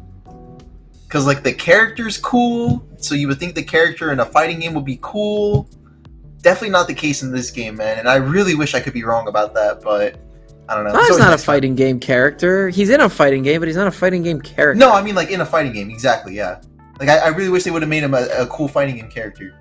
Yeah, see, that's the thing. Sakurai is very much a fan of making characters true to their source material, or taking creative liberties. So then why don't the Sonic games go quick? I can beat like 4 Sonic games in like 2 minutes. So what happened here? So what happened here, man? I don't know. When you have that much speed, it becomes very, very easy to take advantage of that when you have a lead. Because if your opponent can't get close enough to you to hit you, yeah. Just saying. I guess some people are just playing the character wrong. I don't know. Maybe if we just started doing it to where if we took advantage of that speed to close out games quicker because of that speed factor, I don't know. Could just be me, but or maybe if we rework the character. Well, there's only one person I know who does that, and his name is Blue Striker from Texas. Well, there you go. Big shout out to Blue Striker from Texas, man. We need more of that. I love that guy. I love him so much. He is such a gem of a human being. Honestly, if he can wrap up Sonic games quick for me, I'd say I'm a big fan as well. But speaking of which, wrapping up games quick, I mean, what do you think about the biggest heavy that the game has to offer against the lightest the game has to offer? Oh, true. Yeah, this is a battle of concepts. Yeah, this is either like the game goes quickly because Bulbasaur can't get a hit, and Storm just goes off on the beat, or Storm just goes off stage and dies at like 12% to Saibi, you know? So this can go either way. I'm not sure if you're right on either account. The thing is, Storm is playing a character with really good edge guards. Bowser's is a character where you get edge guarded a lot, And but then again, you have really big hitboxes and really strong ones at that. So Pichu could be dying. Oh, he's dead almost now. Yeah, almost. Yeah. This is one of those matches where it's like he gets hit by a jab straight. Oh, is he dead? You know, kind of thing. Yeah, dead from center. Yeah, dead from center. Just to F tilt. Yeah, F tilt center stage sounds about right to me against such a light character. Just GCU's own Storm. Playing his heart out right now. And now this is a matchup that can be really good if Storm can just get some offstage interactions going. But right now, Bulbasaur living to quite a high percent just because there's nothing going on off stage. There's this really good ledge trapping with exclusively back air, but whenever Bulbasaur gets out and gets back to center, there's hell breaking loose. Yeah, it kind of goes crazy. Look at that. Side B almost going to do it, but still at 103%. That's essentially 200 for Bulbasaur, which, speaking of which, Bulbasaur almost lived to 200, man. Yeah, but it was a drag down back air into F tilt to do the trick for them. That move did get nerfed since the first week of Ultimate, first patch of Ultimate, but, you know, it's still rather strong at those higher percents. It does close out stocks. It's not as, like, broken as it used to be. I will say that much. Right. This is Storm's last stock here. They can absolutely get a nice combo string going right here. They got, you know, a nice little 40-piece combo. For good for about that much percent, and that all that damage is taken right back because of Flame Breath. That move is wicked strong, but there's a Nair into jab lock, but this one's going to be tagged into another Nair. Bulbasaur's in the corner, but he's going to just double jump, get back to center. Storm looking for another opening. Yeah, still looking to find himself a little bit of a better opportunity here. Tries to go for a forward tilt to 2-frame. Still going to be able to get a back air, though, to punish that neutral B, and no punish on that recovery onto the stage, but, you know, Bulbasaur... He's going to be taking advantage of that if he can. Look, he's going to be doing neutral get up, and then he's just going to rush his way over to the center stage, which is kind of where he needs to be right now, given that Storm's got a lot of momentum for himself. Yeah, there's something that is also going on that we're not talking about all that much. There's a kill finally, but in all that time that Storm spent trying to take that stock, they were dealing self-damage to themselves with their electric-based attacks. Right. So... I gotta be honest with you, Taco. You know, they can absolutely bring this thing back, and they're looking to do just that. No jump from Bulbasaur. That was really well scouted. There's the side B. It's gonna kill screen, but it will kill as well. Dying on that platform with a little bit of rage on Bulbasaur's part. And yeah, it's that darn side B out of shield, man. It really is. Frame 6. Yep. That's faster than some people's tilt attacks, which are also supposed faster to be than most tilts. Yeah. Faster than most tilts, faster than even like some like regular grabs, if I'm not even wrong. Oh, easily. Yeah. So it's nuts. Actually, wait a minute. I never even bothered to ask. Like, which one is faster? Is it Bowser's normal grab or his command grab? I think his command grab is. And it's like stronger than most of his throws. Yeah. Why do you think this character is so good? I never thought that he wasn't. Like, to be honest, I guess I just didn't really grasp like just how ridiculous. Yeah. Like, there's one thing to be good. It's another thing to be ridiculous. Let's put it that way. Yeah, his grab is a frame 8 startup. His dash grab's frame 11. His pivot grab's frame 12. And by the way, his side B is frame 6, which is half the speed of his pivot grab. His pivot grab is 12, but as far as I know, like I think that still has like ridiculous amount of reach, though, right? It does. It has a little bit more range than his command grab. His command grab's not puny by any stretch of the imagination, though. Right. Yeah, definitely not a small grab box. It's definitely an option that Bulbasaur is good at using, but it's also one that he likes to use. Yeah. From ledge, even, too. Yeah, so I mean, with that said, we'll have to see. Oh, okay, dead. There's a down air right there.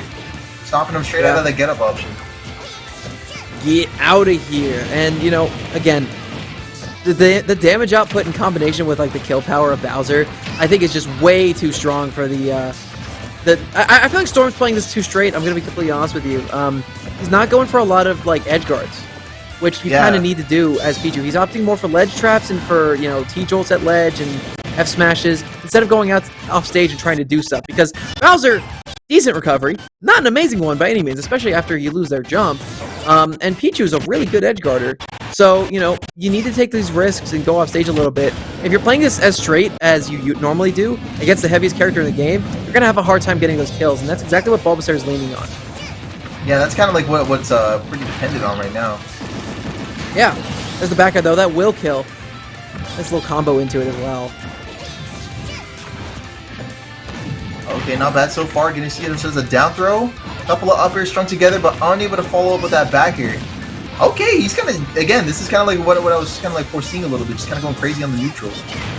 And getting I really like these follow-ups off of Nair that Storm's getting, by the way, as well. So, it's a nice quick option you can do from the ground. There's the F smash that will kill off of the 2-frame. Yeah, pretty good stuff here yet again, but oh, there we go. He goes for the side B. Not able to connect it though, and he's actually going to get punished for 41% on top of the stock lead that Storm already has for himself. Don't go for that, Storm. You're doing fine.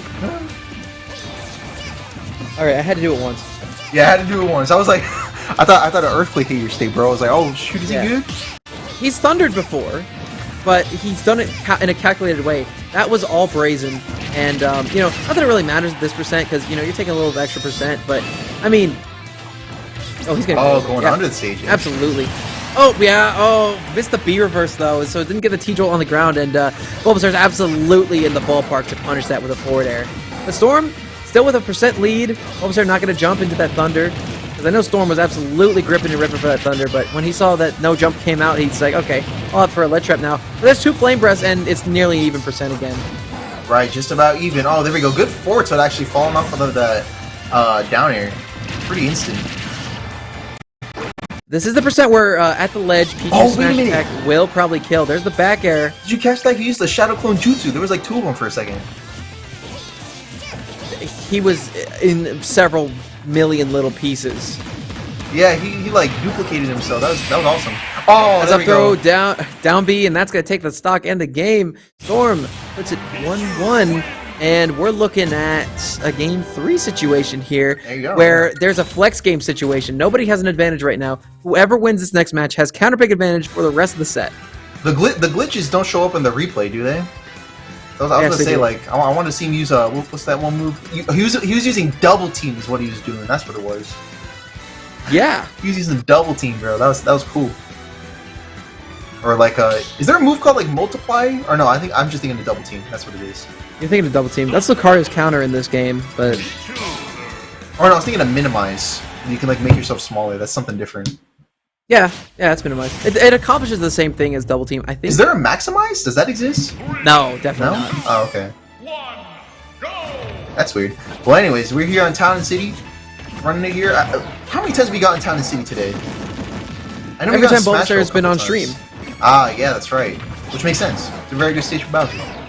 Yep, big stage. He's got a lot of room to run. That was a nice little combo. 3 Didn't kill it. That was really nice, actually. Yeah. Storm getting a nice little bit of combos on the board. Oh, that got 2 frames. Oh, yeah, it did it again. Not that time, though. Yeah, not a 2 frame that time, but still some really good damage here. 57%.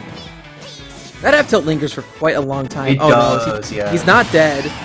Never mind, now he is. The 2 frame off of the up B there. Great stuff from Storm. This is Bulbasaur's counterpick. I think they were probably trying to opt for the shorter blast zones to the side of the stage, where you know up B would be killing a lot, or excuse me, forward air would be killing a lot easier, especially in a situation like this. Maybe even back air as well. But Storm right now using the stage a little bit better. There's the F tilt to finally take that stock. Right, yeah, there's always those side Bs to keep kind of like with those platforms. They get set up very well. You know, just like they do like on stages like Callus and stuff like that. And then like even like the other formation, you got like 3 platforms to work with. I'll disagree there. Actually, the stage with a very high ceiling actually gives their opponents an opportunity to DI up. And that will help them live side B a little bit longer. So while those platforms are high, and yeah, they do open that up a little bit, I feel like side B isn't actually as beneficial here as it is on most other stages. Right, yeah. Still free damage at the end of the day, though. Still, yeah, I was gonna say, like, even when it doesn't take stock, he's dead. Like, still really big damage. Very strong command grab. There we go, 44 to 67. And that's a pretty good payout if you ask me. Yeah, I'm inclined to agree. There's a down air. It will not kill, though. But I think one little... Oh, dude, that back air definitely would have done it. Forward air probably would have as well. Storm percentage is starting to climb a little bit, but they have Bulbasaur in the corner. Bulbasaur is just not. Yeah. So the ledge on this stage is really weird. It's a lot thinner than most other stages, which is why that forward smash has been so valuable for Storm specifically in this match. So I'm liking it. Storm playing very well right now, and they won themselves a flex game. So this is going to be Storm's counter pick again, this is going to be Bulbasaur's counter pick again. But provided Bulbasaur wins this, Storm has counter pick advantage for the game 5, which is the determining one. So we're going to small battlefield again. Yeah, and Storm seems to be cleaning up pretty well, it seems like, which is good to see. But you know what's also good to see? Looks like our stream connection is cleaning up a little bit. I'm noticing there was like very minimal glitches in that game. Well, don't jinx it, partner. I was like, I don't want to jinx it, but just thought I'd bring it up while I was there. Yeah, but anyway, we're going to game number 4 here. Bulbasaur needs to win this one to stay alive in bracket. If Storm wins this, though, they advance to losers semifinals. That's right. They got their ticket into loser semis off of this game potentially. But I mean, Bulbasaur, I don't know. Despite being on the ledge, you can tell that he seems pretty dead set on taking this to a game 5 if he can. Yeah, and between the first 3 games, there was a gradual improvement every time Storm played in their ability to get edge guards. And then ledge traps with that F smash as well. Those have been the 2 big things going forward. Like on the last game, a lot of down airs, none that spiked, but a lot of them nonetheless. And that move does a lot of damage. And then those F smashes at the ledge they took literally every stock on the last match. So we could be seeing the makings of something very similar here in this game 4 if Storm's progress continues to improve, as it were, in the first couple of matches. There's the up tilt from Bulbasaur to take that first stock from Storm. It's almost an even game again. Almost evening up pretty. But I mean, like it is even right now. But I would say like it still seems like Bulbasaur is controlling a lot of this second game here, despite him having lost that first stock. I disagree. Now I feel like it's been a pretty push and pull kind of game. Whenever Storm's an advantage, they take it a lot further than Bulbasaur does, though. Yeah, which I mean, I guess that just kind of comes with the character, I guess. Yes. Getting those like light hits that connect very seamlessly with each other. There we go. We got a little bit of a start with that down throw, but those up airs are not going to lead into that up like you quite expected at that percent. Yeah, and something I'd like to call out there is I love that up smash from Bulbasaur there, because most people after the Thunder would have drifted in and tried to get in there. Storm, however, actually was just like, I'm just going to fade back. I can't do anything here. You're on the ground, I'm not. And that was amazing, a pinpoint split-second reaction time there from Storm. And that's really important to have in a matchup like this, because you see the damage output that Bulbasaur is capable of. Last thing you want to do is overextend and get hit for a punish like that. Yes, now Bulbasaur has Storm at the ledge, going for Flame Breath, whiffing the forward air. They're going to get thrown off stage. Storm looking for something here. They're going to get the grab. Actually, down throw into, using the Nair to bait out the air dodge. I like that. Baiting out another air dodge, waiting for the landing. Storm is playing so patiently right now. Yeah, really playing the long game right now, it seems. There's a forward air. Another forward air.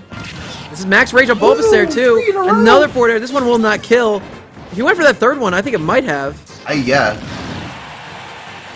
Ecker will not kill from center. Storm hits him with a T-Jolt. Ooh, just misses it. Yep. Not going to have the F-Smash. Storm can win the set right here. But it's looking all in Bulbasaur's favor. All they need is one pretty strong hit, and they could potentially win this thing. There's the Thunder, but it will not spike!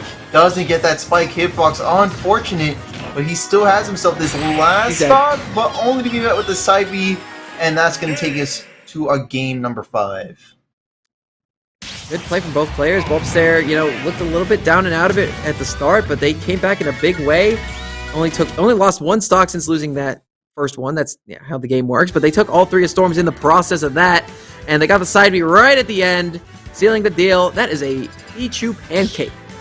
Yeah, still holding himself very well, and Bulbasaur's going to be taking us to a game 5. This time, taking it back over to town. So this is the stage that Bulbasaur actually seems to prefer more often than not. But it could be playing out. It could potentially play out in the favor of Storm, considering that that was kind of like. I mean, how do I put this? Because like you mentioned, he can survive longer against side B, which is still good. But you're still going to be getting hit by it a lot. We made the call a little bit early. I think Bulbasaur actually wanted to ban that. Going to PS2? Yeah. Yeah, we're going to PS2. Yeah, okay.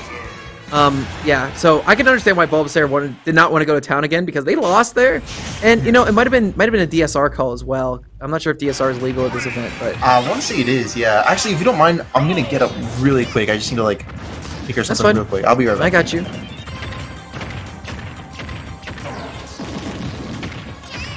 Okay, well they're still banned anyway. They still probably banned it anyway, but I can definitely get it. Here's PS2 though.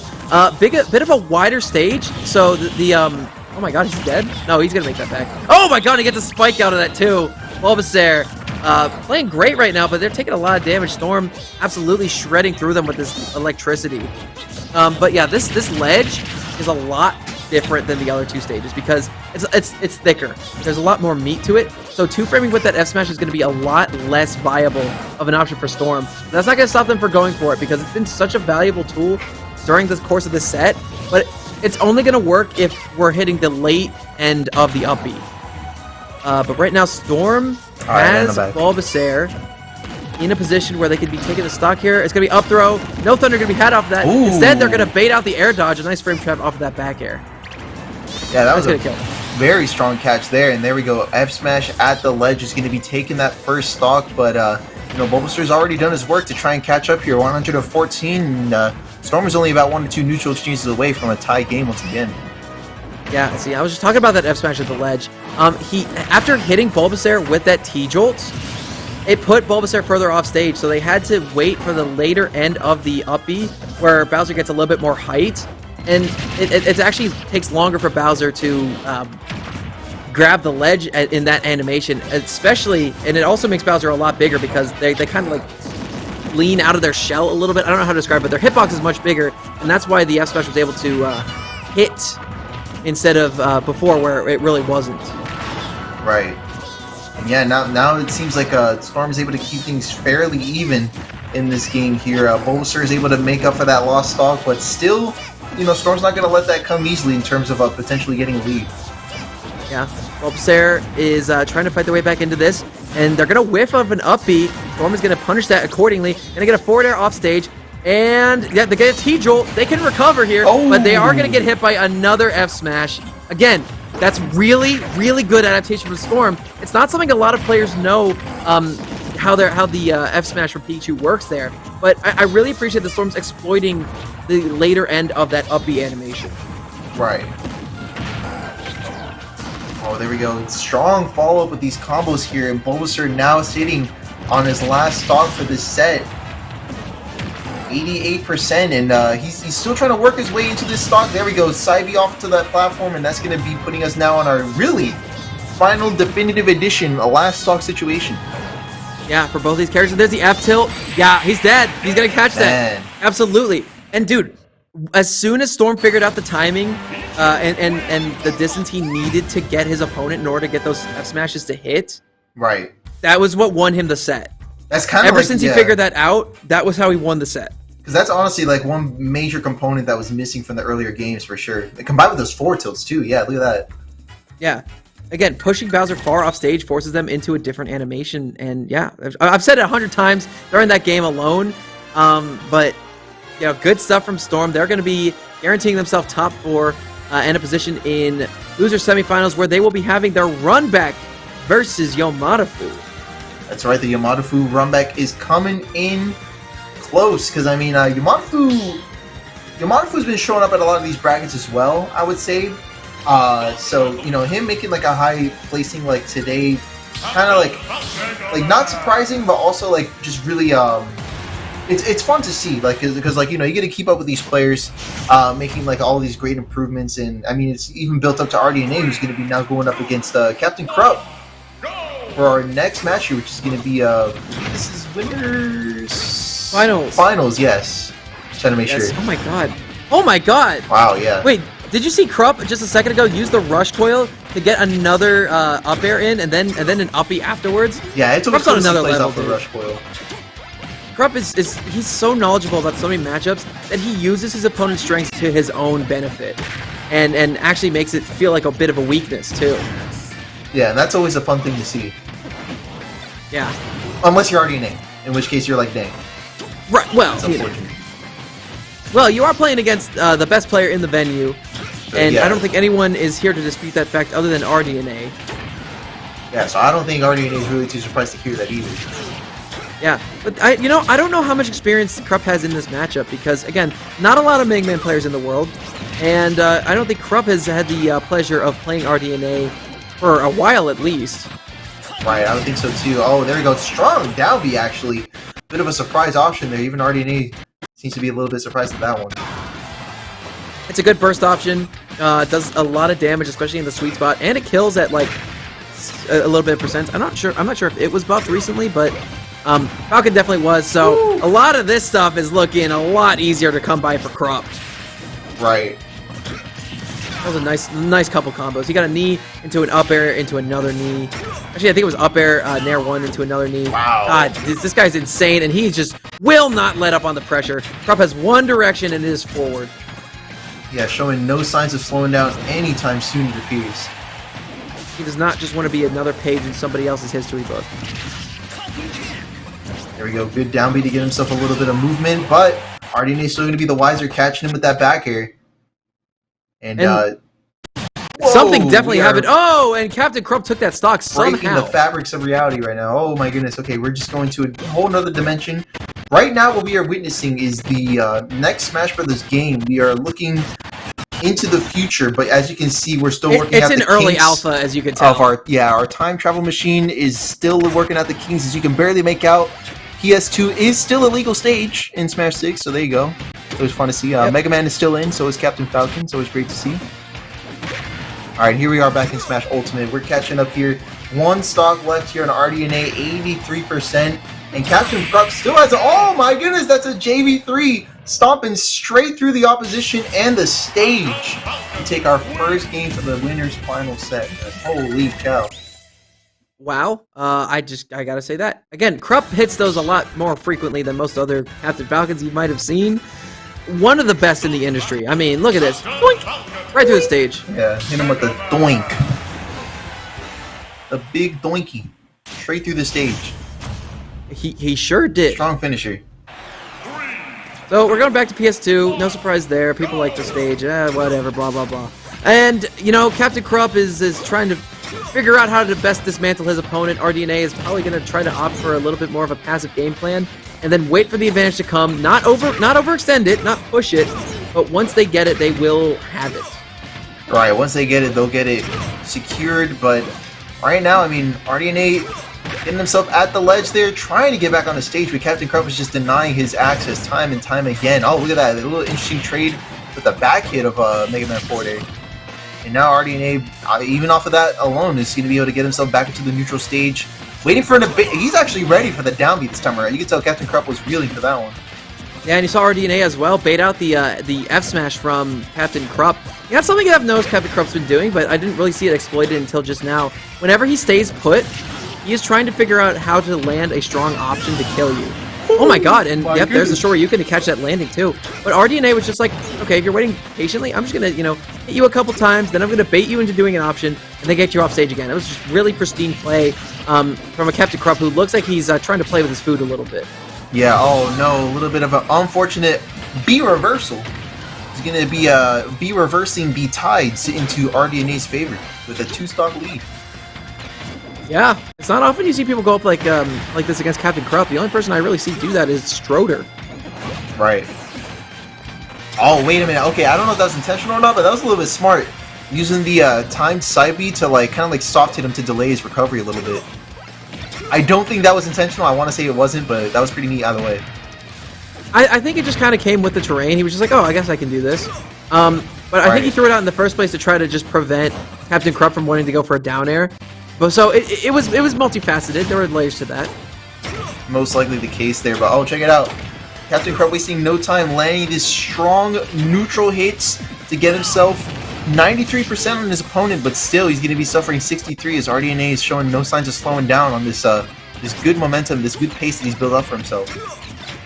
It's ridiculous how fast this damage can compound whenever you're Captain Falcon just from up airs. Like, it does about anywhere from 11 to, I'd say, like 8 damage per hit.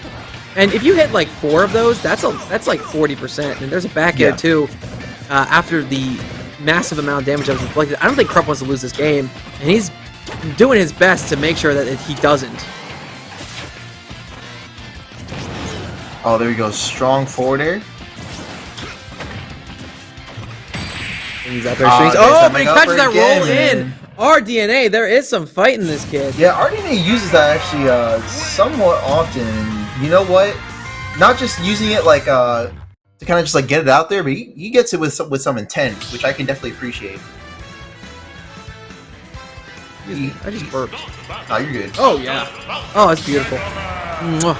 You know, I'm very glad production figured out replays today. They said they might have some issues with it, but shout out to our production value for getting those going, so I can see that beautiful up tilt again. There you go. We're going to game 3 here, and this is when Krupp goes Krupp mode, turns up the tempo to a blistering pace, and RDNA is going to look to try and siphon that out, but a raw knee is going to give Captain Krupp a little bit of momentum, but again, still fighting out of every disadvantage that RDNA is in with these lemons, with these aerials, everything. Yeah, still fighting the good fight from what it looks like. Still 3 stocks apiece, and Captain Krupp is definitely solidifying himself in our game number 2, or sorry, game number 3. There we go, RDNA. RDNA's matching his pace. Yeah, that's what it looks like, but, you know, Captain Krupp just seems to be, like, fighting his way all through these projectiles, but only to be met by strong neutral options from RDNA, is what we've been seeing time and time again. Yes, sir. Oh, there's the up B. Gonna get him off stage. Gotta go for the there. Yep, baiting out that side B. Knew it was coming. Was just like, all right, you're in end lag. I'm gonna hit you there. And no surprise there. Captain Krupp is so good at manipulating his opponents into doing options just like that one. But equally good at something. RDNA catches that landing again with an up tilt, taking the stock. Absolutely, positively correct.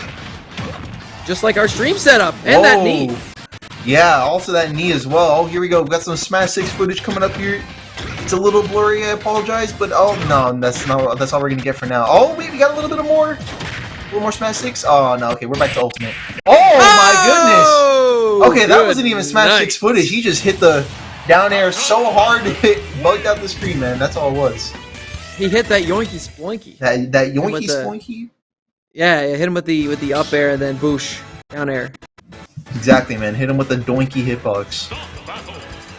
That was over. Impressive, though. Yeah. And I mean, Captain Krupp already, it seems like he's got a good foothold on what it is that he needs, which is that grand final spot. Well, yeah.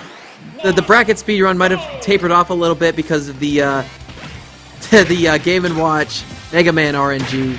But it's alright. You know, he's feeling himself a little bit. Yeah, RDNA seems to have won himself the Pacemaker Award. I told you we're in Krupp mode right now. Krupp is the one making the pace. Yeah, no, for sure. RDNA, you know, it's not to come like RDNA definitely does come with a little bit of a methodical gameplay, I guess. Captain Krupp is definitely slowed down a little bit. I'd say he reacts more out of hit stun and just throws out these quick options like lemons or otherwise. Yeah. Oh my goodness, okay, something happened. I did see a back air through the smoke. Yeah. Oh my gosh, wait a minute, what is this? Okay. Bro, my rare candies are getting duplicated at the start right now. Yeah, that's what it looks like. Oh wait, my voice is delayed. My 6th item slot is adding up. Is it? I mean, that's the missing no glitch, baby. You have to let us know how that goes. I mean, meanwhile, it seems like yeah, we're currently in another dimension right now over in the game. That's what it looks like. We're currently in another dimension. I guess you're just gonna have to deal with us for the time being. Not that you would not like that, because again, this is me we're talking about here. Oh, okay, we figured it out. And just in time for that tournament stock to be had for RDNA.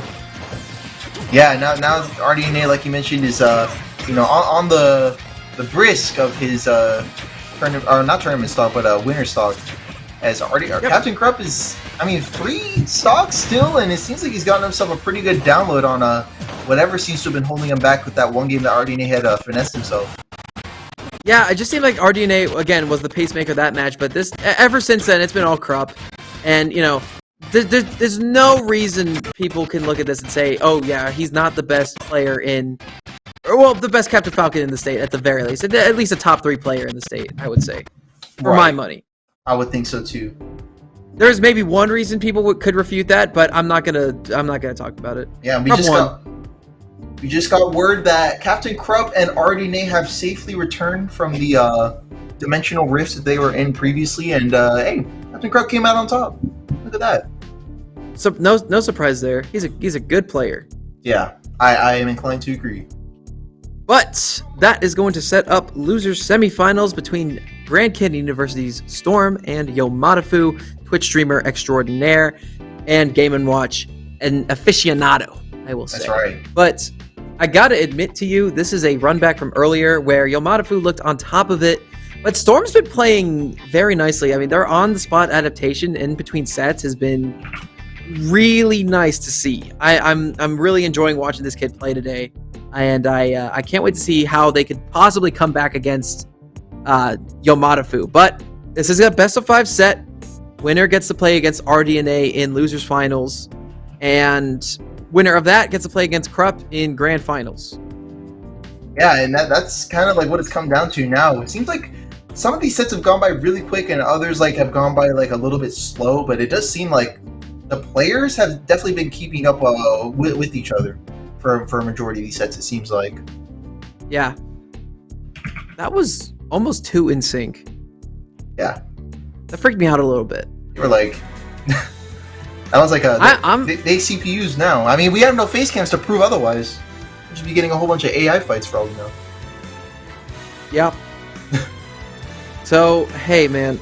Best of 5 set. I feel like in a longer set, Storm might have the advantage, but I'm not so sure about that one because, Yomadafu is still a very good player in their own right, and this is a very good matchup for Game & Watch. But we're going into loser semifinals here at Tap Jump number 7. Grand Canyon University Storm versus Yomadafu. Mm-hmm. And already we see Yomadafu with the tempo set, going at a brisk pace and just kind of hanging back on their defensive options. Whenever they're in advantage, they push it really far, but whenever they're in disadvantage or are in neutral, they will fade back all the live long day. That's what it's looking like, man. So far, so good for Yomadafu, and Storm, meanwhile, I mean, it seems like, he's still coming off of like that whole like rush down in your face gameplay that he was able to have with his opposition, but now he's gonna have to start playing either he's gonna have to start playing a little bit more calculated in his own way, but at all costs he cannot let Yomadafu keep up this momentum that he's already established himself. Yeah, but Pichu taking the stadium lights out there, and Yomadafu turning the lights back on, getting that stock, and already back in advantage on the second one, putting a lot of percent on the board already, and almost lapping him. I think he might have at this point. I can't really tell though. Yeah, I'm kind of thinking so too. Ledge trapping is definitely happening. Somebody is in advantage right now. I'm like, I was okay, like, dang, bro. I was like, you keeping up? Okay, here we go. Definitely did see an up air. Okay, dash attack has Storm off stage. A nice 2-frame catch the recovery. Not gonna work that time though. Oh, there it is, dead. Good night. Good night. Yeah, down smash in an F smash, and that's how it's done, man. Yeah, that's how Game Watch gets the work done. I mean, it's not only 56%, and yeah, that's working until out. Like that percent. It's like it's still a wicked strong option. I mean, right? My God, berries are good in this game. Oh, look at that! Almost getting the uppy follow up as well. Yeah, that could have extended that to like 55%, but Storm might just take himself there on his own. He's already at 54% just because of that back air, but going for another back air, it's not going to connect. Now, something that Storm is really good at versus Bulbasaur is catching those 2-frame F smashes. He was able to get one just there, but I think it's going to be a lot more difficult to do against Game & Watch because his uppy is so safe. Right, yeah, it's just such a safe option. Okay, trying to go for 2 up smashes in a row? 3 up smashes in a row? Oh, can we see 4? I wonder if we can see a hit. Okay, well there's 4 technically. We can count that. Oh, 5? There's and the chair. All to build up to the chair, man. That's interesting. Because you know what? It could be that he's like trying to bait out, like Storm trying to like punish an up smash, but only to be met with like such a large like extended hitbox, There's always stuff like that could be possible. Yeah, always is. But we're going to game number 2. I'm trying to figure out what the counter pick might be. I'm expecting probably like I want to say like a battlefield, probably small battlefield. Probably. Oh, FD. Okay. FD. Yeah, sorry, I forgot they like the stage. This is a good Pichu stage, I think. Yeah, I would say so. Yeah, For the rats Pichu like and this one, Pikachu. maybe a little bit better. Right. Oh So- man. Yeah, but I Well, mean, look. pretty good stage for the both, like Pichu and Pikachu. But like, what about Game & Watch? What do you think about how Game & Watch is on this stage? Well, there's no platforms for you to escape from his aerial pressure from, but he also can't shark, so it's a little bit interesting. But I think, you know, the rats are really good here because T-Jolt, you have no way to escape from them. Like, you need to commit to burning a jump. You can't just hang out on a platform to stay away from them. The thing is, Game & Watch kind of invalidates that because they have Bucket. So, in this matchup specifically, I think Game & Watch is good here, but in general, I'm not so sure. I don't know, though. I'm just a commentator. Yeah, no, I mean, fair enough. I don't think either of us really know what's going on right now exactly either. So, yeah, I'm like, I was like, yeah, I don't know if either of us can really tell what's going on either. But you know what? By all means, we're trying to work stuff out. Apparently, it's just like an issue with like a Ethernet. It seems like, or just like a lack thereof. Yeah. Yeah, so All it right. should be It'll good by fixed next week. And of Um, course, most do of we our have other a- weeklies don't really have that issue as is. So, what's up? Yeah. Production, what's the word for the rest of the evening? Are we still running this? Okay. All right, yeah. Looks like they are definitely still running it, still going at it. 3-2 stocks right now, currently in favor of Yamadafu. Oh, there we go. Dude. Solid dash to take 2 stocks in a row now, though. I think Yamadafu wants his run back a little bit more than Storm wants this one. Right. That's kind of the energy I'm getting right now, or at least, Storm might be doing what he can, but I mean, Yamadafu, once he gets going, like in his own little game, he gets going, as you can clearly see by the stock and the set count. Yeah, but hey, you know, I do think this is a hard matchup for the Rats, and Yamadafu's starting to prove that a little bit, but a nice little combo is going to get finished with a down air, but it will not be killing. Yamadafu just barely hanging on to that last stock, or that second stock, rather. And the Ethernet hanging on as the screen explodes. And everybody dies. Oh no, okay, they're still living. It looked like both players just got like torn apart through time and space. It just looked like they got spread into like 20 different dimensions. Yeah. So... Oh, rare miscue from Yamadafu off stage. Yeah. I gotta say it. That's just on him. Yeah, if you're playing Game & Watch, you should not SD. Yeah, you kind of just know how Yeah, far but hey, down Storm's you can gotta go. be wondering how they can take this one pretty far. And hey, they're gonna get a grab, and they're gonna use the throw animation to give themselves intangibility as that bomb comes out. So they're looking pretty good right now. They're in the lead again. But then again, this is Game & Watch we're talking about here. He can take that back in a moment's notice. In a heartbeat. And I definitely think he's got better kill options in this matchup than Pichu does. Right, exactly. Oh, wait a minute. Good couple of forwards. He's trying to build up for that, that station control that he had earlier. The Storm's just kind of like very, he's doing a good job at not letting them have it for the most part, but you see there's some gaps where he's starting to fall apart, and Yamadafu's starting to take advantage of that. Yeah. But hey, there's an up throw. Gonna get the spike. Yep. Beautiful combo. Yeah. Beautiful. Yamadafu just didn't have the frames to get the bucket out in time to survive that one, but true combo. Gonna tilt, and it's gonna win the match. Oh. Okay, I guess that was a saved replay. Oh, yeah, Yamadafu does that. He saves Yamadafu all does of his, it? Yeah, he plugs in his own Switch and saves all of his replays, and then he does VOD reviews on the Oh, stream. Yep. that's cool. Yep. didn't I know told about him Yamadafu. if we ever play in bracket, we're gonna like stream like both of our perspectives on like That whatever. shows dedication whatever right there. Yeah, that's the reason why I saves the replays. I guess he did this time. Yeah, I guess he did this time. Otherwise, he wouldn't have saved it. But here we are on Smashville this time around. In the good Jackson already to start out. We talked about the stage a little bit before. We know Yamadafu likes the stage a lot, and I think it's pretty good for them in this matchup. Just because that center platform is really good to Shark underneath, and it really is going to force Storm to approach him from the front, but Storm absolutely has the agility to make his way through there in that respect, and also hit him. Yeah, but with all due respect, though, I don't know what's happening. Okay, we got a little. Okay, now we're back. I was like, there we go. Yeah. I was about to like take over, and then I was like, yeah, no, I can't do that. There we go.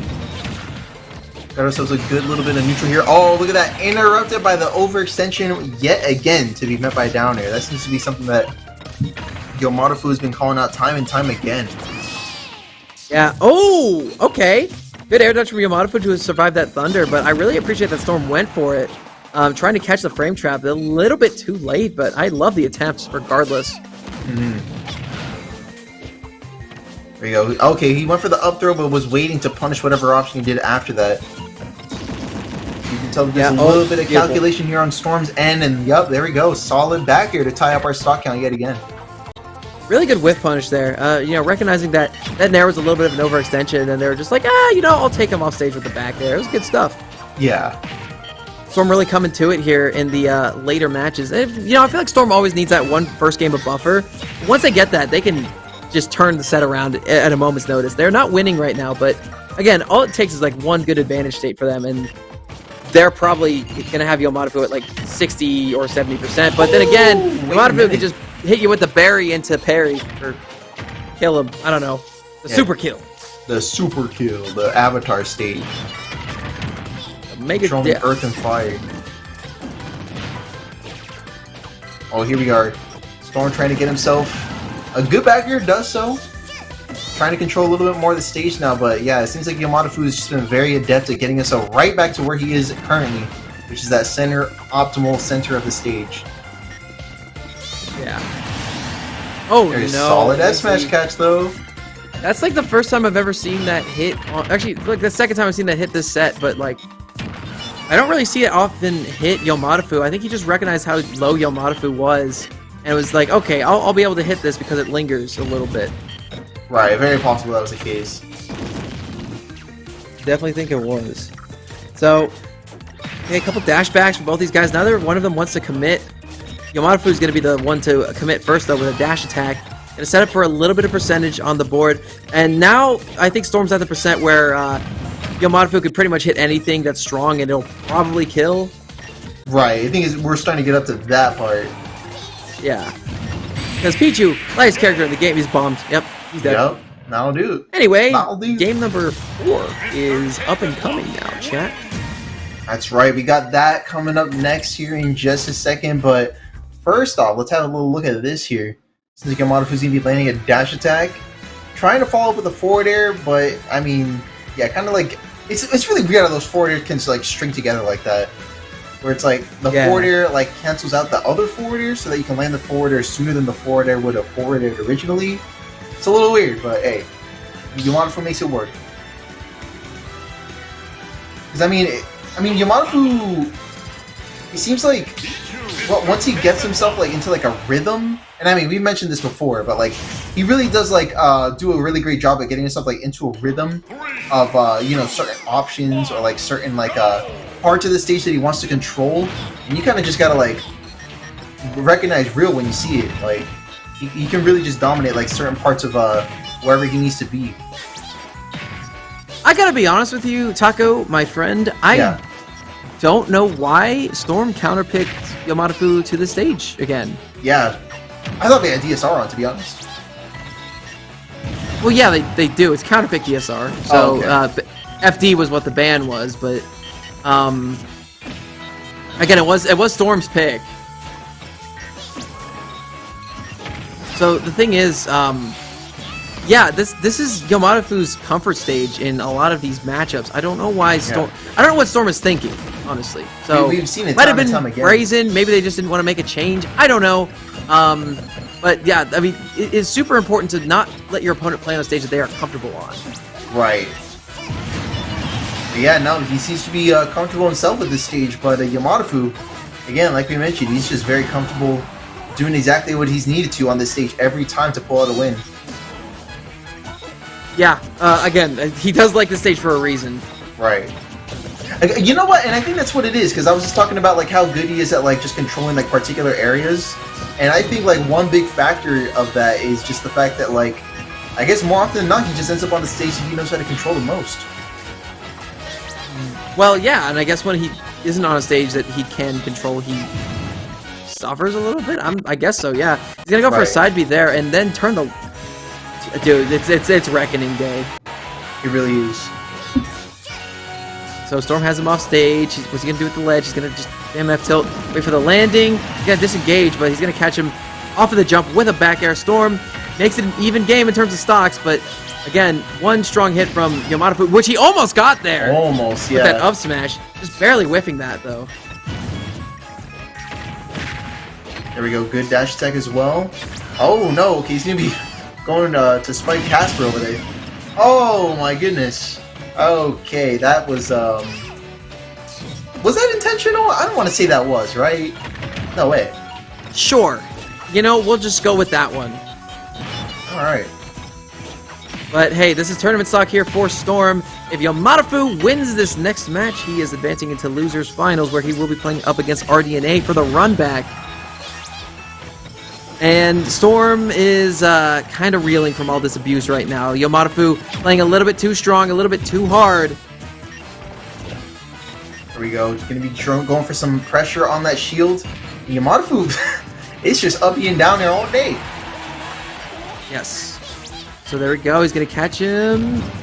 Nope. He's going to go over the bacon. You get under center, but there's the bomb again. It will not kill. Not just yet, but man, just the potency of that option. Oh, no, he full charged that. He full charged that. It killed at 60 because of the rage. Okay, hold up. We have ourselves a match here, ladies and gentlemen. Okay. Yay, Yamadafu! He's going to losers final! Yay! Hooray! You guys excited for the Mega Man Mr. Game & Watch run back? You know what I'm going to do? Excited? I'm going to grab a pizza. I'm grabbing a pizza for this one. Do you want some pizza? Wait, the Taco Waffle special is after the tournament you get. Nah, we're getting that early. For this commemorative event, there's no way. I can't pass it up. This is whoops. Yeah, this is a big event here. We get 2 RDNA and Yamadafu sets in one tournament. We gotta celebrate. You're in your house, and I'm here in a studio right now, and I don't have any food available. For you, I'll grab a second slice. I'll grab a second slice just for you, my man. Thanks, Taco. Well, chat, how are you? If you're talking in the chat, I can see it. Just trust me. I can. Man, he's really going to get pizza, huh? All right, well, screw that guy. Screw that guy. We can have fun here without Taco around. Absolutely. So, let's talk about this matchup. Mega Man and Game & Watch. That set took 27 minutes, almost a half an hour earlier today. So that's fun. Oh, did you get your pizza? What the? Nice. What is on your pizza? I actually don't know. My roommate brought this home. Does your roommate hate you? I don't know. It looks. I could probably just take out this mushroom and we'll be good. Okay, the mushrooms are the problem. Is what you're telling me? Yeah, I actually don't like mushrooms. So the pickles are fine. The pickles? Wait, huh? That's a jalapeno, sir. Oh, it's jalapeno. Oh, well, okay, never mind. The pickle pizza? Dude, the camera made it look like it was pickle. I'm sorry. It's a color. I was just as concerned as you were, Taco. Yeah, don't worry. Anyway, once we get the Ethernet set up, that'll definitely be a jalapeno. Yeah, it'll be a spicy one. Yeah. So, this is Losers Finals. It's a best-of-5 set here. RDNA on the winner side of bracket in semifinals ended up taking it over the top of Yamadafu in a Game 5, very close set, Right. But Matafu, coming from loser's bracket, is looking to get some recompense here. And it definitely felt like Matafu was starting to capitalize on some of the more esoteric aspects of this matchup as the set continued. Especially, going for those buckets right at the end instead of just letting them go to waste. Now they don't kill unless you bucket like an F smash or something. But conversely, it's just a free 20% and a disjointed hitbox. So there's really no reason not to go for it if you have it. Yeah, I feel like when the hitbox is like that big, you kind of just like can't not go for it. You know what I mean? Right. It lingers too. Right. It's a big lingering hitbox. Even if it's like 20%, that's like some characters' F smashes, Oh yeah, definitely. He's dead. Bit of an unfortunate again, doesn't have the knockback of an F smash, but still, the damage is damage. Damage is damage. And I feel like like one of the big reasons why these matches can go so slow, just because like they have all these like disjointed hitboxes and stuff like that that just don't do a lot of damage. So if you can do that big damage in one big hit, then by all means do so.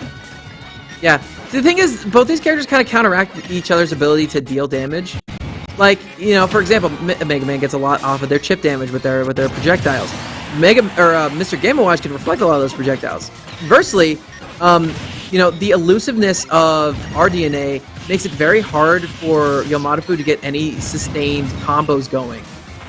And the fact that he has a safe uppy that doesn't put him into special fault is even more indicative of why this matchup is really good for RDNA. Oh, we're getting away from production.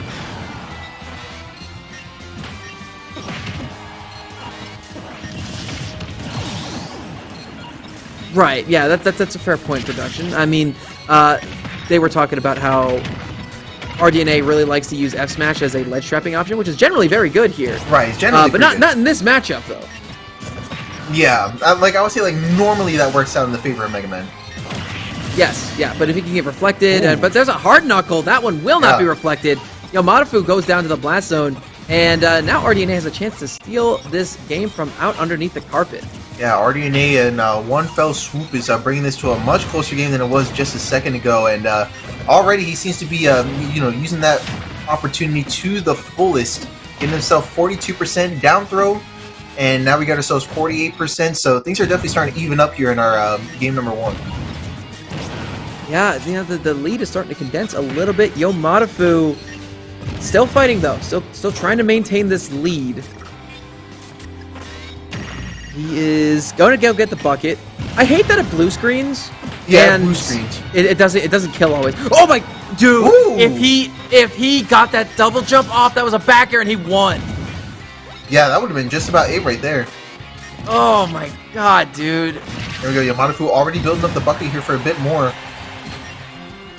Good forward, some stage control, and the D back air off stage, and yeah, he's wrapping that one up.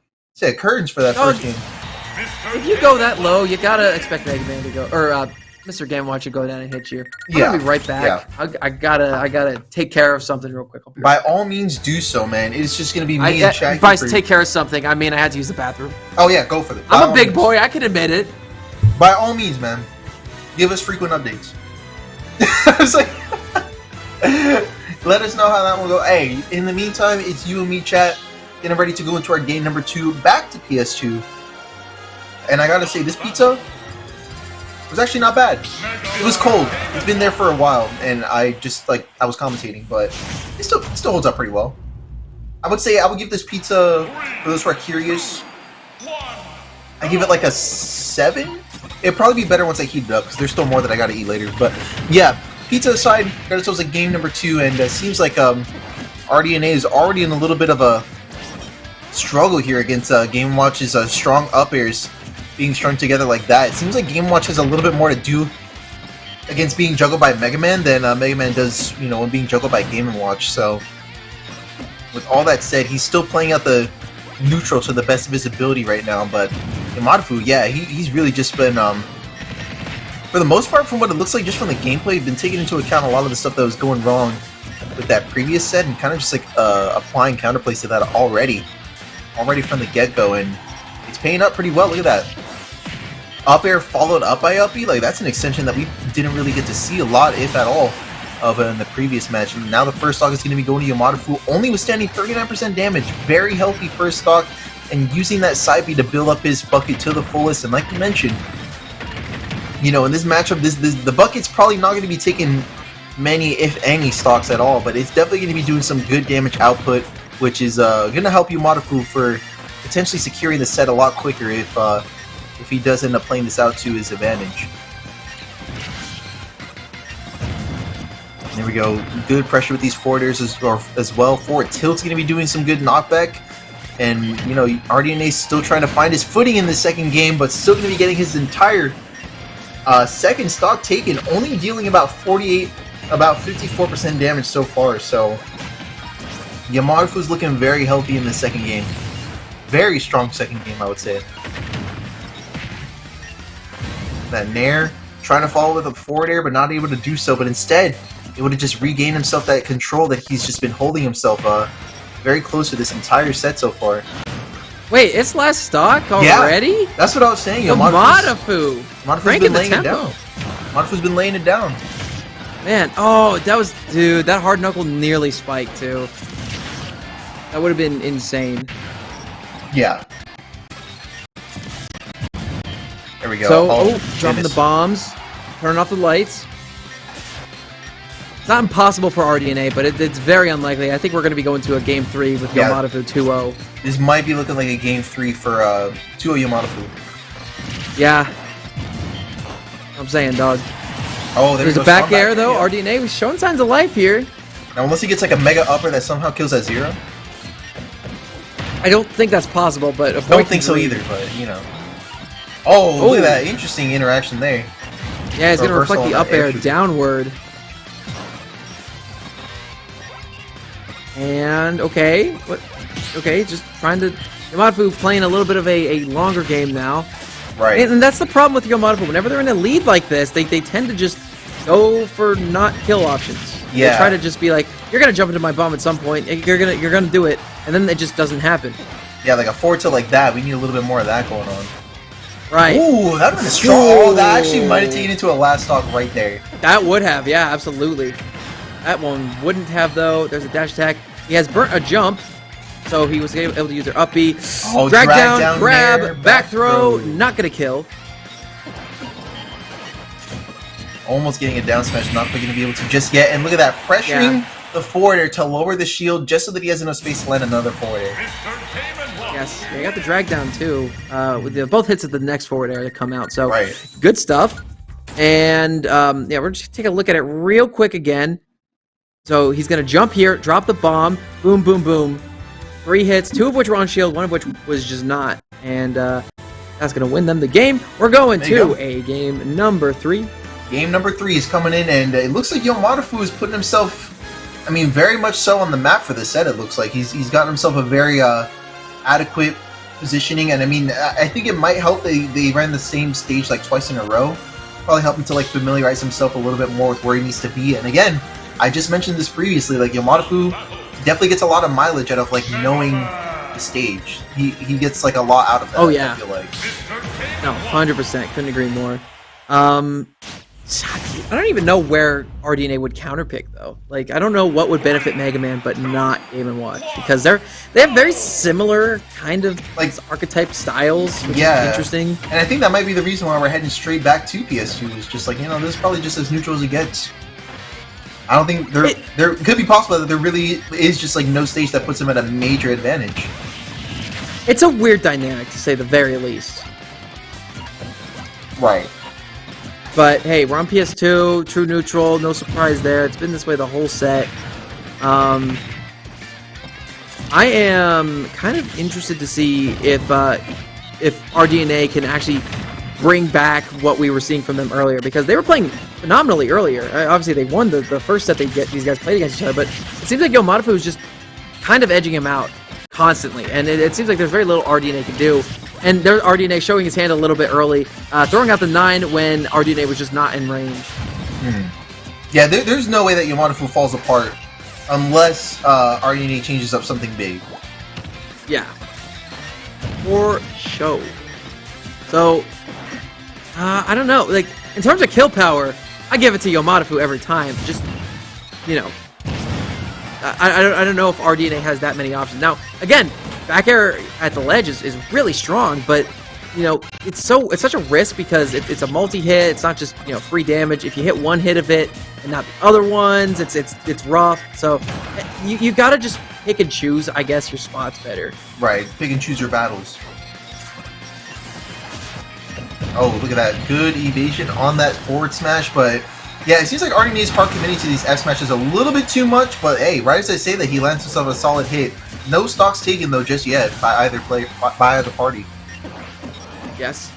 Yeah, 2 minutes in nearly, and nobody is weaker than anyone else. It's very even. Almost getting Metal Blade into F smash, but Yamato with a nice air dodge to survive. He's gonna remain in his parachute a little bit longer than expected and catch the Metal Blade. Oh, there we go. Yet again, those forward. Oh, hey, very strong. Caught the spike. Yeah. Interesting. Very cool. I'm not surprised the down air hit. I'm surprised that was a spike hitbox though. That was a great read from Yamato. Yeah. It would have killed either way though. One thing Yamato's been able to do like time and time again though is that like he can. Oh, he's dead. Okay, well yeah. He dead. Jumped. Yeah, it looks like he might have. He did. Right. But yeah, like Yamato was able to like pressure onto shield like a forward air, and then connect the explosion with another forward air, like that can more often than not poke through shield. That's like something that's like been like a very strong option from Yamato that we've just been seeing like all throughout the set. Or sometimes it doesn't even have to be forward air; it could just be like a drag down air. Right. Well, you know, any type of shield's smaller, you can absolutely crack it with another option. RDNA though, staying alive, you know, keeping it very even, actually taking a little bit of an advantage here. And in terms of the weight differential between these two characters, Mega Man's a little bit heavier. I think he's about the same weight as Link is, if I'm not mistaken. So he'll be living much longer than Game & Watch is. But then again, for kill power, I do give the advantage to Game & Watch. Uh-oh, he's dead. Oh, wow, yeah. And I'll tell you why. That was actually kind of interesting. He was able to get himself a little bit of, you know, fill up on that oil, like, while he was just standing in front of his shield. A little bit of a weird exchange there. Yeah, and you know, here's the other thing about, you know, I don't think Mega Man is a character that lacks kill power. Just when you can't F smash reliably, then you kind of do a little bit. Right. At that point, I would say so. I'd say F smash is probably Mega Man's best kill option, and I don't think that's necessarily a hot take. Like in general, or just like in certain situations? In general, yeah. Yeah, I was definitely up there, if not definitely like one of the best, if not the best. I think it's the best. I'm inclined to agree with myself here. I'll pat myself on the back for that one. But RDNA is at a very late percent on their last stock, and it's kind of looking like, yeah, we might be seeing the beginning of the end here, Taco. 2 minutes and 30 seconds into this match. I doubt we'll reach time, but RDNA has not been hitting a little bit, so you know he's trying to get something on the table, trying to hit Yamato with whatever he has, but Yamato is just playing very defensively, catching him out in the open, catches the rush coil with the back air, and Yamato with a 3-0 this time. Going to be advancing into grand finals, coming from the loser side bracket, where they will be playing against Captain Krupp, the GOAT. And quite the reversal, if I do say so myself. I guess like a reversal from both of our expectations, if we're being honest. No, see, I know Yamato was on a different level from earlier. You expected a 3-0? I feel like they had a lot more time to adjust. 3-0, maybe not, but yeah, I was like, yeah, I don't think I think Yamato definitely could have won like he did, but not in the fashion that he did, like a 3-0 fashion. I thought like RDNA would have. You can see like RDNA was switching it up a little bit, but I guess Yamato just had like a really solid like DL. He had like a good download. It's a hard matchup for Mega Man.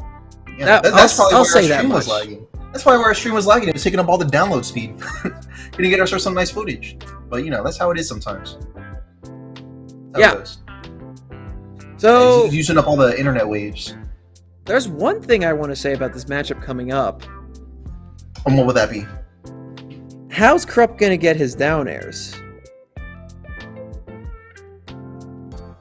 I mean, yeah, that's kind of honestly the question you got to ask yourself when you're going up against like a, you know, down air against like an up E that Yamato has available to him, because like you can see like what happens when he overextends.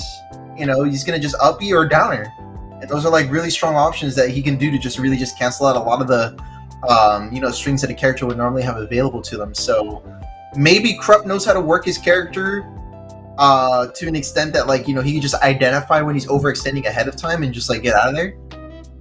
Because that could be a really big problem, potentially. Dude, I could see it. I mean, I don't know. I feel like Krupp's gonna find a way around, especially because Captain Falcon does have a ton of kill power, and Game & Watch is the third lightest character in the game. So right, but still kind of want to throw it out there that still a little up in the air, I would say. Huh? I would say that's still up in the air. Right, but one of his general go-to kill confirms is not an option. Yeah, it's kind of like a little inaccessible, if not completely. Right. Yeah.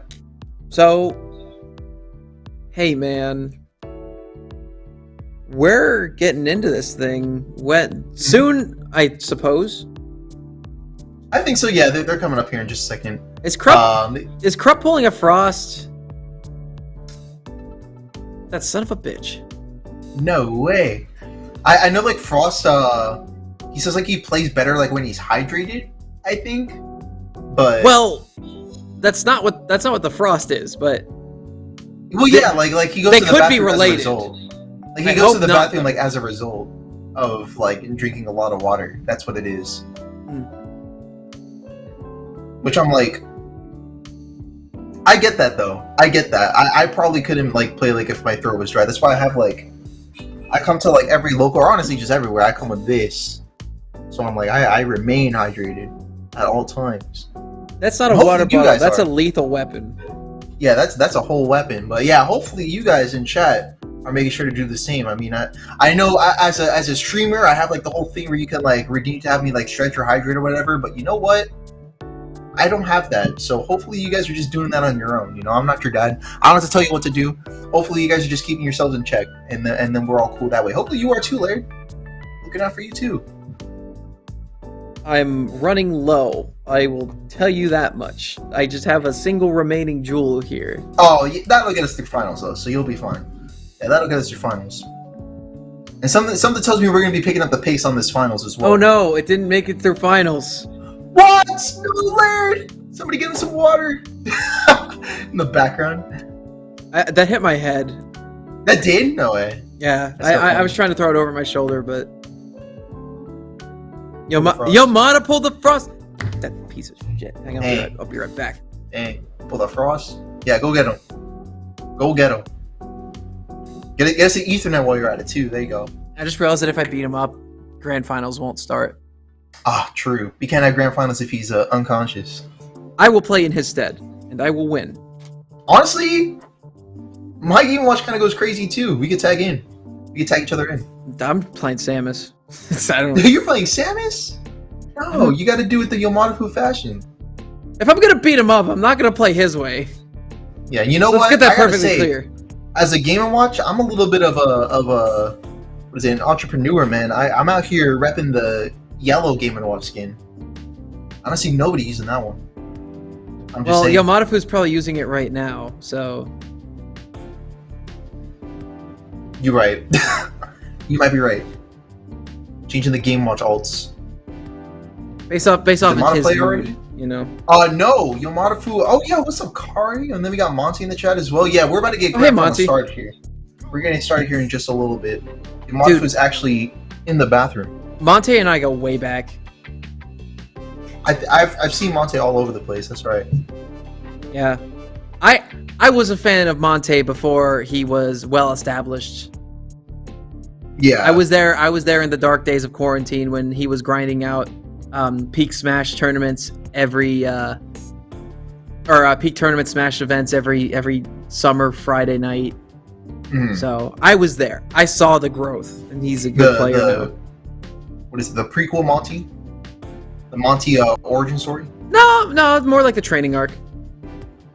The training arc, there you go. Yeah. Alright, here, we got our gameplay back here. Now we're starting off on PS2. Those were the days. You know that's how we do. Yes.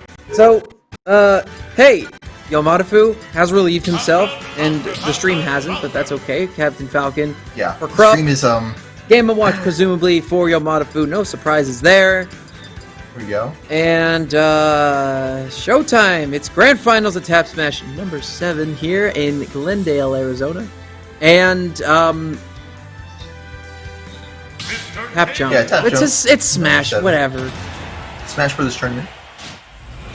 There Dude, we go. my extra hour of sleep did not go to good use. I'll tell you that much. See, mine did, but the only issue was that I woke up really late and I did not have breakfast. Do you guys get an extra hour? To be honest, as someone who lives here, I can't even really tell you how it works. It's just really dumb and weird, and I hate it. That's what I thought. I don't think anything does change. I thought the whole daylight savings. It's very cringe. Well, see, you could get downers now, but just on stage. Right. Okay. So let's go to Felix up here. Crop has no fear. He'll go off stage against you no matter who you play. Yeah, it seems like we're still though on this first stock per player, and we're getting a little bit of a Smash 6 footage in between. He is so confident in himself, Krupp. I think that's his biggest strength, and I've never ever seen Captain Krupp lose faith in himself. Yeah, very I feel like the confidence factor that Captain Krupp has is a very big thing that honestly just puts him apart from most Falcons that I look at. Yeah. Well, I'd say most players in general. I think his mindset is, he's incredibly technically skilled. Yes, he's very good at pressuring his opponents. Yes, he's good at oppressing them off stage, and yes, he's really good at getting hard reads and kills. But his mentality is unshakable. When he knows he can win, he knows he can win. Yeah, when he knows it, a lot of the times, when he goes for a confirm or a setup or just general options, he says that with his chest. You know what I mean? He puts it out there. He's the only person I've seen recently who's beaten Schroeder at full strength, and I don't want to take anything away from Felix because Schroeder's Sora is quite impressive, and getting a win on that thing is amazing. But playing a character that they've had more than a week to practice. Exactly. And honestly, like they always say, practice makes perfect. Yes. So, back to the match here. We're going to see a Nair 1, and that's a rare no follow-up from Captain Krupp, but they're going to get buried into the F smash. Yep. Gosh. That is a confirm. Yeah, that is one heck of a confirm, too, and now Captain Krupp's going to be, still sitting on 2 stocks, doing his thing, getting a little bit of hits in, trying to go for 2 forwarders in a row, but neither of them are going to be connecting. Yeah, he got the weak hit on one of them, but neither of them were sour or strong spots, and they feel like it should have been. And Yomadafu's trying to go for another cheeky little down air berry. Trying to get a little nutty with it. There's a back here, not going to do it just yet, even against a light character. And Krupp is so good at going deep without overextending ever. Yeah, no, he's really good at those. I rarely see Captain Krupp, overextend off stage and give up advantage. They're always an advantage whenever they go off stage, and that is so rare for so many people. Yeah, it's a bit of a rarity, I would say. There we go. Good, excellent backer though coming out from Yomadafu to try and pressure off stage, but it's not really so much the pressure that needs to be going on. It's the stock acquisitions that need to be happening.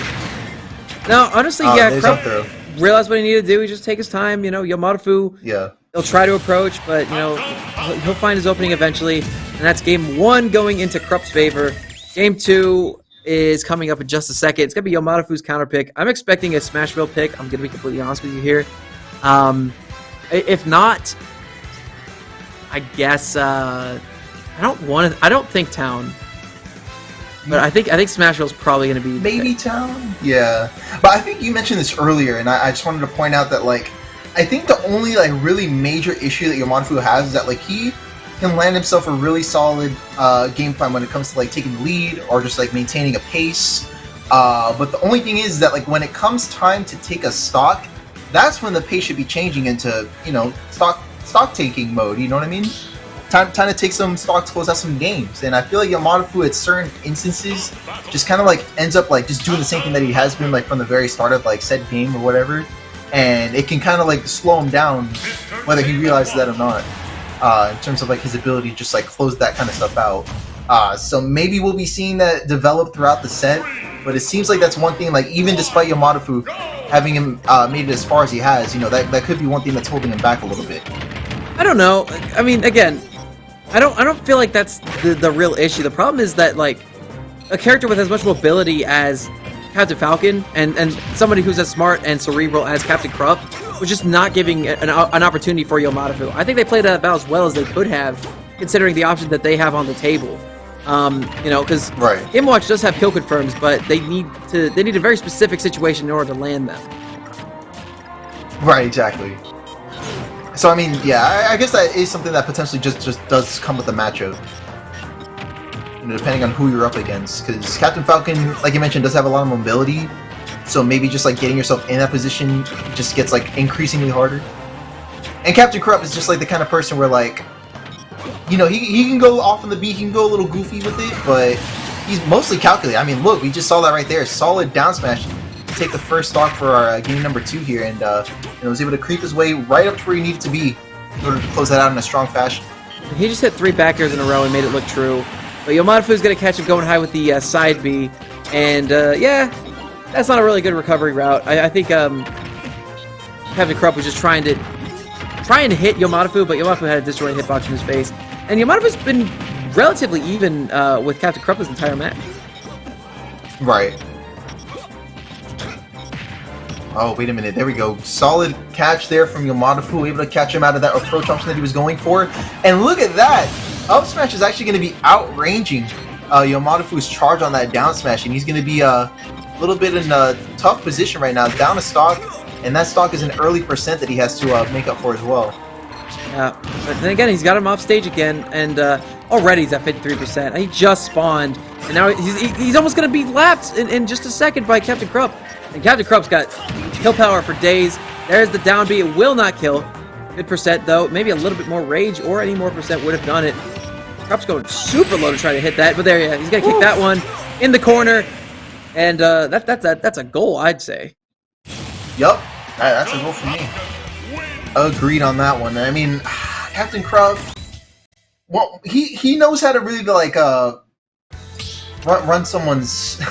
I guess I don't really have any other way to say it. He really knows how to run someone's fame, bro. He can really just, like, call into question everything you do and say throughout an entire match. Like, he can just call you out, really, on, like, the smallest of things and punish big like that with that down B that we just saw. So that's just one of Krupp's specialties, if I'm being honest. Right. Like, Krupp's so good at his character. I mean, he's a really good character specialist, but he's also got a Ganon. He might bring out the Ganon here, honestly. Unless he wants to complete the speed run, which, you know, this bracket is running a little bit later today than it usually does. Usually runs about like Ganon? Usually runs about like 2.5 hours, 3. I guess we're actually not that far away from when it usually ends. Yeah, I would think so too. Yeah, let me see what's going on with chat. What's going on, Schroeder Ame, and also Felix SSB. Great to see you, man. Huge fan of your stuff. And Kamui Fusky's in here as well. That's what's up. Oh, hey, Fusky. My goat. Alright. Fusky. Game number 3. And it's Krupp, who is up 2-0 right now. And Yomadafu going back to Battlefield. Krupp loves the stage. Yomadafu didn't do too badly here in the first match. I mean, they ended up actually being relatively even until they just weren't for the rest of the match. But I think Krupp kind of smells blood in the water. He says, all right, I can go home soon. I just need to win this one match. And Yomadafu is the one who's going to try and prevent him from doing that. But Krupp wins this. We're going home. It's game over. Oh my goodness. He almost got a spike right then and there. I was calling it. I was. It only has super on when you're on the ground, though. Is that right? Yeah, it only has super on when you're on the ground. Yeah. Okay, never mind then. That's what I thought. Yeah, but, you know, Game & Watch is a character who could absolutely put a hitbox in between him and that side B. Right. Oh, what's going on, NC? I'm sorry, I didn't see you there. And TM4 Ness is here? And Monty? Oh, wait, we say hi, Monty. What? Wait, TM4, what are you doing here? Hey, man. Laird, your boy. That's crazy. Wait, let me scroll. Did I miss anyone else? Dude, TM4's from Chicagoland. That's crazy. Yeah. So they all lost teammates in here? And Kari? What's going on? Alright, well, hey, get into the match here. We got our first dog taken by Yomadafu. Look at that. Yeah, dude, Yomadafu's been playing really good when you've been busy looking at the chat. Yeah, no, like he's been putting in some mega workout here in our game number 3, and so far, I mean, you know, Captain Krupp, you can tell he's already making pretty great strides towards making up for that loss there. But you know, I said Monty Game Watch, Yamadafu, he's still keeping up that pressure. 64% on the second stock, and he's not really showing any signs of slowing down, which is good.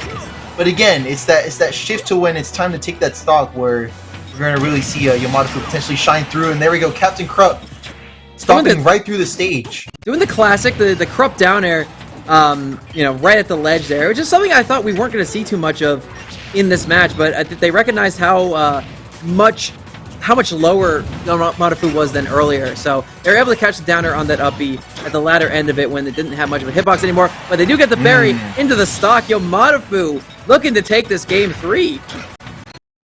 Yeah, man, looking on the verge of it right now. Get a nice little bit of combos going on right now. Oh, there we go. Solid couple of up airs. The third one's going to be falling through. Yamadafu, though, opting for the air dodge away, a much safer option as opposed to like the aggro ones that he would go for, such as up B and down air. Sometimes it feels like Yamada's a little bit scared to go to ledge. I don't blame him, considering he's playing against Krupp, and Krupp is really good at hitting down airs through the stage. But I got to admit to you, you know, going to ledge might be a better option than overextending over the top. I'm just saying. Anyone who has the skill of Krupp is able to snip those out. And spot that time, though, through uppy. Well played spot dodge. I gotta admit, I wasn't seeing that one coming. See? But yeah, that was real nice. Go to ledge. It's not always as bad of an option as it looks like. Right. More often than not. It's a back air. Okay, Krupp has to burn their double jump, so they're gonna get back to ledge. Rift. Oh, softy back air. Oh goodness, 2 softy backers in a row. Captain Krupp's trying to build up into something right now. Up B out of that shield is going to be getting him 53%. Got spiked! Yamadafu finally wins a game. All right, dude. Woo. We have a set here, scary, folks. Though. Yeah, that definitely got scary, man. Because Captain Krupp, you can take a little bit and take it a long freaking way, man, like you just saw. Look at that. He's always building up something. He's always We don't see him spike all that often, but when we do, it is often a spectacle. It's big, yeah. It's very rare that you see Captain Krupp punished when they're in advantage, too. Yeah, that's also true. So, I mean... Yeah, because, like, before... A rare overextension. Yeah, I think there was, like, once or twice where he could have gotten that earlier, because there actually was a couple of times where Captain Krupp did overextend, but you saw that Yamadafu opted for a much more safer, like, air dodge away. But, like, when you're stock up, like he was earlier, I would have said like he could have gone for that earlier. But right. You know, still, nonetheless, he's recognizing those opportunities where Krupp does falter and like you know parts that he could take advantage of. And as long as he's taking that into account, here in our game number 4, we could be potentially seeing a game 5. But and it's looking relatively likely as well because this is Smashville. This is one of Yamadafu's comfort stages, and I think Game Watch isn't bad here. I know Falcon's not bad here as well, but again, Yamadafu, if he wants to win this, he's got to stop missing the ledge with that uppy. He's got to recognize that. I think his thought process is because he has to go lower in order to snap to ledge, that he might get clipped out by one of those down airs from Krupp, which you know is what happened earlier. But that's only when he's too low. Oh my God! Beautiful, going down off stage, gonna get the uppy, and Krupp was just not ready to tech that. Yeah, that was techable too.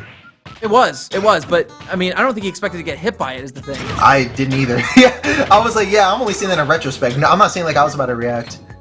Yeah, but then I again, was definitely not reacting to that. Okay, he is gonna go to ledge. Excellent job. He's gonna get back to center with a down air, bold option, but it's paying off in his favor. The down B is gonna come in after the jab 1-2, but no finisher. He's off stage again. He's gonna get clipped. No, but a nice tech from Yamadafu. He's gonna live that one. And there we go. Up, he's going to be connecting, but not taking the stock just yet either. 147. And Yamadafu, for such a light character, is definitely playing in survival mode now, but back air will be finishing off that stock on that up B over the stage, and now it's going to be now or never for Yamadafu.